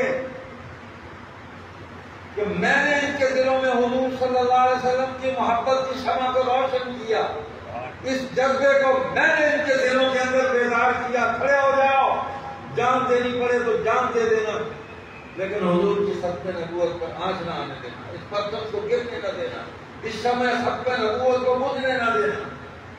یہ تو مجھ سے آگے نکل گئے، جان دے گئے، میں پیچھے رہ گیا، یہ ہم سب سے آگے نکل گئے، شہدائے ختم نبوت۔ تو اس سازش کو ناکام بنایا، پاکستان کو بچایا، پاکستانیوں کے ایمانوں کو بچایا، ان کی ساری سازشوں کو ناکام کیا۔ پھر گزرے 20 سال تو اثر آ گئے، تو اللہ نے پھر ان کو ایک جال میں پھنسایا، اور پھر تاریخ چلی، تو پھر قومی اسمبلی میں دونوں ایوانوں میں، پارلیمنٹ کے دونوں ایوان جمع ہوئے اور انہوں نے ان کو آئینی طور پر غیر مسلم اقلیت قرار دیا۔ کئی دن بحث ہوئی، مرزا ناصر وہاں خود آیا جو ان کا سربراہ تھا، نہیں دے سکا سوالوں کا جواب، وہ ساری کارروائی چھپ گئی، مل جاتی ہے، پڑھ جائے، اسے نیٹ پر بھی پڑھی ہے۔ تو جناب تب سے آج تک یہ ایک محنت ہو رہی ہے، ایک جدوجہد ہے۔ 1976 میں سب سے پہلے چناب نگر کے اندر مجلس اعلیٰ اسلام نے مسلمانوں کی سب سے پہلی مسجد کے اثر کی بنیاد رکھی۔ عطا اللہ شاہ بخاری نے قادیان میں مسجد بنائی، مرکز بنایا، اور عطا اللہ شاہ بخاری کے بیٹوں نے، ان کے جانشین حضرت ابوذر بخاری نے پولیس کے پہروں کو، ناکہ بندیوں کو توڑتے ہوئے وہاں پہنچ کے نماز جمعہ پڑھانے کے لیے وہاں پہنچے، انہوں نے مسجد کا سنگ بنیاد رکھا، نماز جمعہ نہیں پڑھنے دی گئی، ان کو گرفتار کر لیا گیا، مولانا طاہر محسن نے نماز جمعہ پڑھائی، گرفتار کر لیا گیا، مرکز بن گیا، آج آباد ہے الحمدللہ، وہاں دین کی دعوت دی جا رہی ہے، قادیانیوں کو دین کی دعوت دے رہے ہیں، مسلمان ہو رہے ہیں۔ لیکن اب دعوت جو ہے، دعوت گالیوں سے نہیں ہوتی، دعوت لانتے بھیجنے سے دعوت نہیں دی جاتی، دعوت تو دعوت ہے، وہ الی سبیل ربک بالحکمۃ والموعظۃ الحسنہ وجادلھم بالتی ہی احسن۔ یہ حضور صلی اللہ علیہ وسلم کو اللہ فرما رہے ہیں، نصیحت سے، خیر خواہی سے، محبت سے، مودت سے ان کو بلاؤ، اس میں دلیل ہو، علم کی ہو، عقلی دلیل ہو، عمل کی دلیل ہو، یہ الٹی سیدھی بات کریں، یہ برے لفظ منہ سے نکالیں، تم نے جواب میں وہ لفظ نہیں نکالنے، جواب بہت اچھے طریقے سے دینا۔ تو حضور علیہ السلام نے اسی پر عمل کیا، صحابہ نے اسی پر عمل کیا، اسلام قبول کر لیا، ابو لہب کی اولاد نے بھی، ابو جہل کی اولاد نے بھی، سارے مکے نے، طائف والوں نے، سب نے اسلام قبول کر لیا حضور کی دعوت میں۔ حضور دکھ جھیل گئے سارے، تکلیفیں اٹھا لی ساری، لیکن اسلام کی دعوت ایسے خوبصورت انداز میں دی کہ سب نے اسلام قبول کر لیا، کوئی نہیں بچا گا مکے میں، سارے آ گئے تھے۔ تو ہم نے اسی کو اصول بنایا، اللہ کی توفیق، دعوت کی۔ ہمارے ڈاکٹر آصف صاحب ہیں، مجلس اعلیٰ اسلام میں شعبہ دعوت اور اشاعت ناظم ہیں، اور یہ ثابت قادیانی ہیں، فرمائیں جو قادیانیت چھوڑ کے مسلمان ہوا، وہ سوچ سمجھ کے، تحقیق کر کے، مطالعہ کر کے، کفر کو اس کے آخری حدوں تک دیکھ کے واپس آیا۔ تو آج ان کی محنت سے درجنوں قادیانی مسلمان ہو گئے، سبحان اللہ، جو ان کے ذریعے ہوئے تھے ان سب کو واپس لے آئے۔ یہ ہے کام، اور مجلس احرار اللہ اکبر 1929 سے اس کام میں لگی ہوئی، کتنی 93 سال ہو گئے، 93 سال ہو گئے اس جماعت لگے ہوئے ہیں، ہم ختم نبوت کا کام کر رہے ہیں۔ تو اس کا مطلب یہ نہیں کوئی اور ختم نبوت کا کام نہ کرے، یہ بھی غلط ہے۔ بھائی جو بھی کر رہا ہے نا، اس کے کام میں معاونت کی جائے، نصرت کی جائے۔ تو تبلیغی جماعتیں کام کر رہی ہے، نصرت کرے، علماء مسجد میں پڑھا رہے ہیں بیٹھ کے، حافظ صاحب قرآن پڑھا رہے ہیں، ان کی مدد کریں، بچے بھیجیں ان کے پاس، ان کی عزت کریں۔ امام صاحب نماز پڑھا رہے ہیں، آپ سب ان کے پیچھے نماز پڑھتے ہیں، ان کی عزت کریں۔ عالم حدیث اور فقہ پڑھا رہا ہے، اس کی عزت کریں، اپنے بچوں کو بھیجیں اس کے پاس، نصرت کریں، سب مدرسوں کی نصرت کریں، سب دینی جماعتوں کی نصرت کرے. جو ختم نبوت کا کام کر رہا ہے ہمارا بھائی ہے، لگا ہے. آنا تو سب نے حضور کی ذات پہ ہے، کوئی ادھر سے آ رہا ہے، ادھر سے آ رہا ہے، ادھر سے آ رہا ہے، کوئی مختلف جہتوں سے آ رہے ہیں، سب اسی مرکز رشد و ہدایت پر آ رہے ہیں. تو آنے دو. پریشانی کس بات کی ہے کہ یہ ادھر سے کیوں آ رہا ہے، ادھر سے میں آیا ہوں، ادھر کہ تو شارٹ کاٹ مار کے آئے تو وہ بلا مار کے کیوں آ گئے. کرنے دے کام سب کرے. تو مجلس احرار بنیادی جماعت ہے، یہ ماں ہے، یہ جماعت. اسی میں سے تنظیم اہل سنت ہے، اسی میں سے مجلس تحفظ ختم نبوت ہے. یہاں جمعیت علماء اسلام 1956 میں بنی ہے پاکستان، حضرت لاہوری رحمۃ اللہ عنہ کے بعد. تو کوئی برا کام تو نہیں کیا، بہت اچھا کام کیا. آج ان کی جماعت کے قائد مولانا فضل الرحمان وہ سیاسی میدان میں ان کا مقابلہ کر رہے ہیں تو ان کو کرنے دینا چاہیے، ان کے راستے نہیں روکنے چاہیے، گڑبڑ نہیں کرنی چاہیے. جو آدمی جس لائن کا ہے اس کو اس لائن میں کام کرنے دے. ہے تو وہ دین کے لیے محنت کر رہا ہے نا، تو حسد نہیں کرنا چاہیے، رش کرنا چاہیے. کہ خوشی کی بات ہے کہ ایک کام میں بھی کر رہا ہوں لیکن دوسرا آدمی دوسرے انداز میں کر رہا ہے، جس انداز میں نہیں کر رہا وہ دوسری صفت اس کے بعد ہے. تو تحسین کریں، ایک دوسرے کا ہاتھ تھامیں، تب انما المؤمنون اخوہ هذه امتكم امۃ واحدہ، تب امت واحدہ بنے گی، تب ہم مومن بھائی بھائی بنیں گے. تو جناب نگر میں ربا جو تھا پہلے اس میں الحمدللہ سب سے پہلے ہم گئے. آج وہاں مرکز بن گیا. وہاں سے جو مسلمان بچے تھے، جو چھوٹی سی بستی جہاں ہم نے مرکز بنایا، تو ان کو سورہ فلق اور سورہ الناس بھی نہیں آتی تھی، سورہ فاتحہ بھی نہیں آتی. ایک بچہ آیا تو ہم نے اسے پوچھا کہ تو سنا ذرا سورہ فلق سے سنا، کہنے سنو قل اعوذ برب الفلق. تکلیف ہوئی ہے کہ یہ سورت بھی نہیں آتی، لفظ غلط پڑتی، تو اس کو بٹھا کے سورت یاد کرائے. قل اعوذ برب الفلق، فلق نہیں یاد ہوگی. آج اس بستی میں قرآن کے حافظ ہیں، آج اس بستی میں تبلیغی جماعت کے گھر ہوتے ہیں. لوگوں نے وقت لگایا وہاں سے نکل کے، ان کی زندگیوں میں اعمال کے اندر ایک تبدیلی پیدا ہو گئی ہے. حضرت حاجی عبد الوہاب صاحب رحمۃ اللہ علیہ سے ہم فرمائش کر کے وہاں کے معافی منگواتے تھے، حضرت پیر کی محمد بخاری رحمۃ اللہ علیہ. تو یہ کام ہے بھائی، جس کا جو کام ہے اس سے کام لو، دین کا نصرت کرو ایک دوسرے کی. تو ہم وہاں 11-12 ربیع الاول کو کانفرنس کرتے ہیں.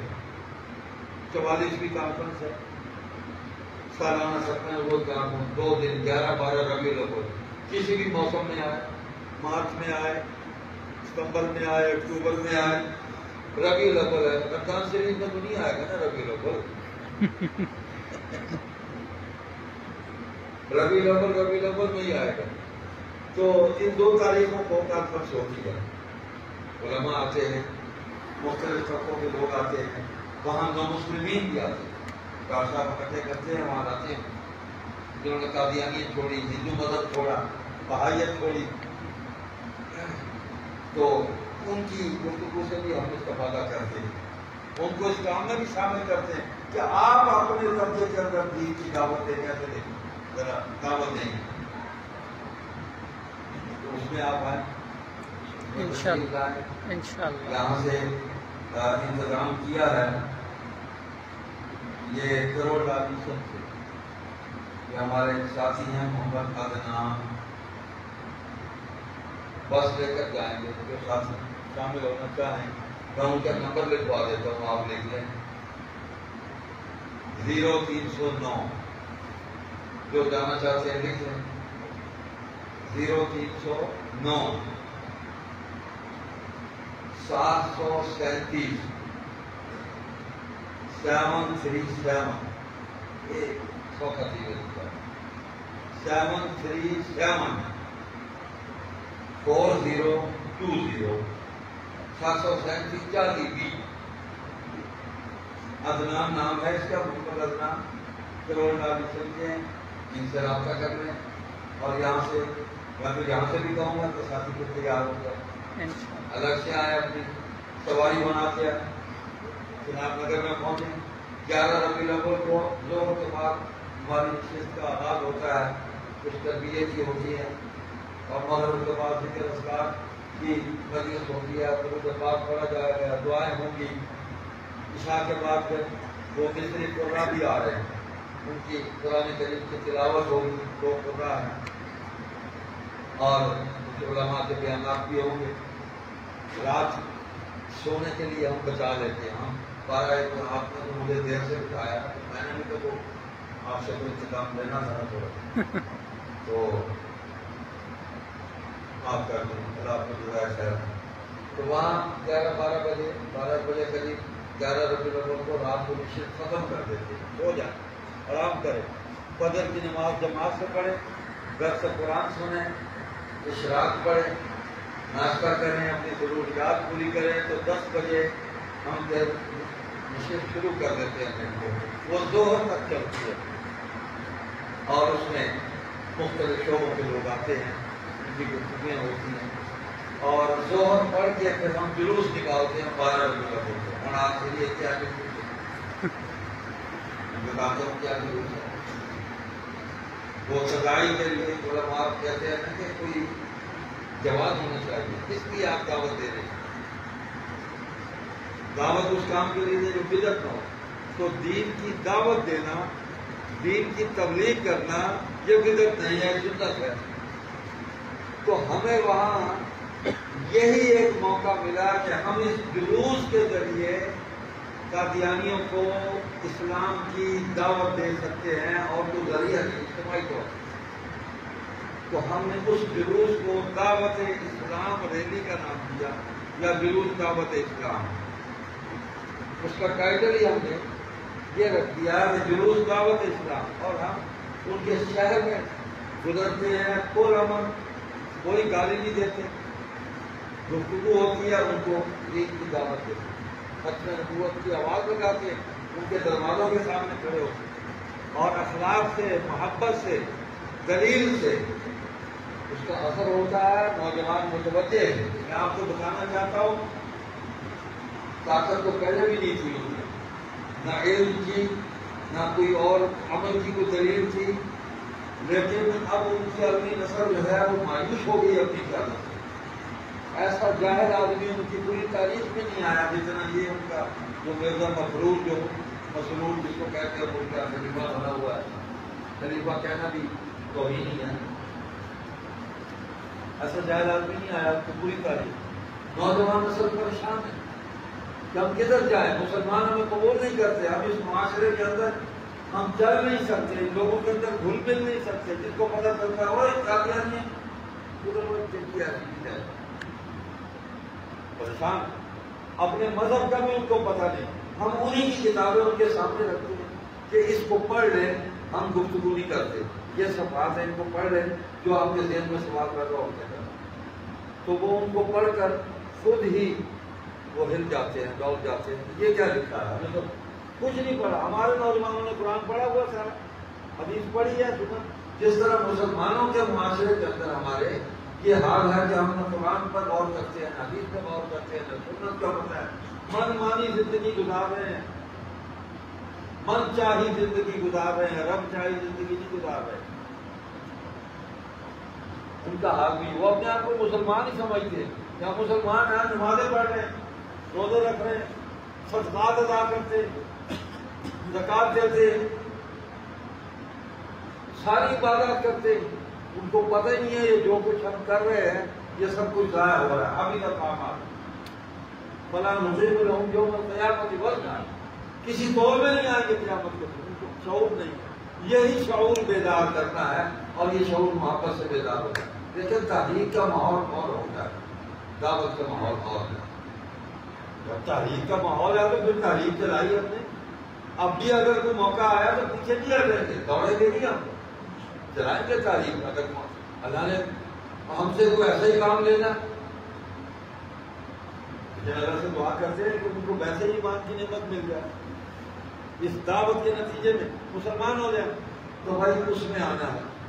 ہمارے ساتھی یہاں سے تیار ہیں، اور کون ذمہ دار بنے گا یہاں جو ساتھیوں کو اکٹھا کریں گے؟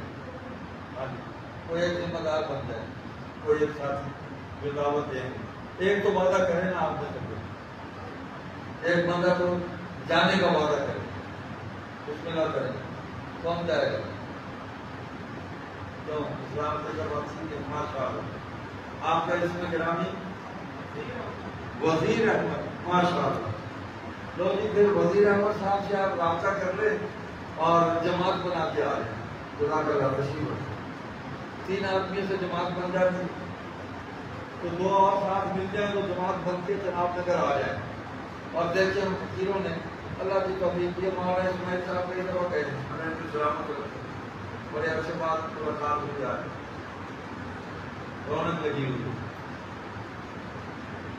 آپ سوچ نہیں سکتے ہم نے کیا سبق وہاں گزارا۔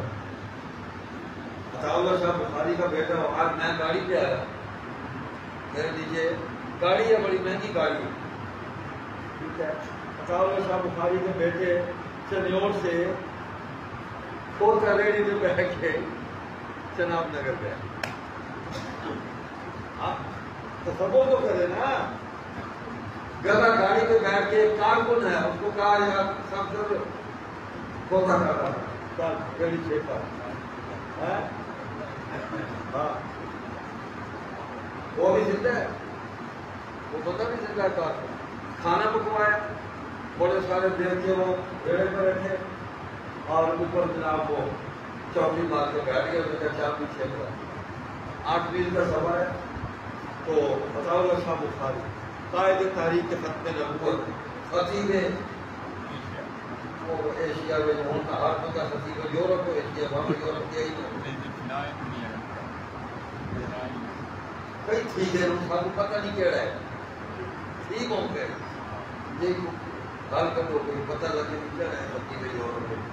اللہ نے ان کی خطابت سے دین کو یہاں سب دین کے کام کو تربیت پہنچایا، قبول کیا ان کا بیٹا، اور وہ بھی کسی سے کم نہیں ہے، انہوں نے دیکھا، آپ میں سے بھی کچھ لوگوں نے سنا دیکھا ہوگا، تو اس فقیری میں وہاں گئے، وہاں جمعے پہ آئے لوگوں کو کھانا بھی کھلایا، دین کی دعوت بھی دی، قادیانی کو آ گیا تو اس سے بھی گفتگو کی، اور سب سے چھوٹے پڑھنا پہ گئے، اسی سال فروری میں انتقال ہوا، آخری بیٹے سے عطا محمد شاہ صاحب نے انتقال ہے،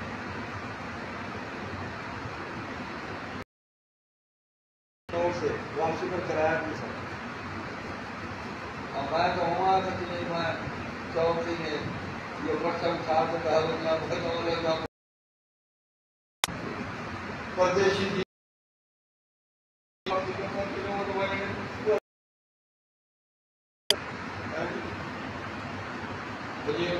بھاگی ہے، تھوڑی بھن بیٹھی ہے، لیکن اللہ نے غیرت اور اہمیت دی، کسی کے سامنے ہاتھ سے پیدل چل پڑے تو سبحان اللہ، راستے میں جہاں کو ملتا تھا کوئی مسجد تھی وہاں بیٹھ کے پانی پیا، نماز کے وقت کو نماز میں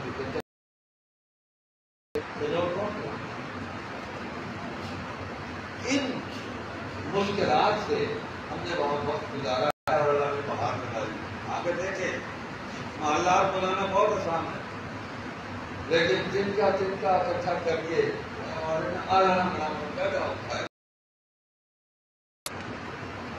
اللہ آپ کو جزائے خیر دے، تو وزیر احمد صاحب اللہ آپ کو بہت بہت جزائے خیر دے، میں ان سے رابطہ کر کے جو دوست جانا چاہیں، اور یہ محمد عمران کا دوست بس میں جانا چاہیں تو آپ بھی لکھ لیں، دوبارہ بول دیتا ہوں 0309737420 محمد عمران کروڑا بھی سکتے جائیں، تو آپ ضرور آئیں، اس کے حال یہاں کو دے دیا مولانا نشہد اللہ الہ الا اللہ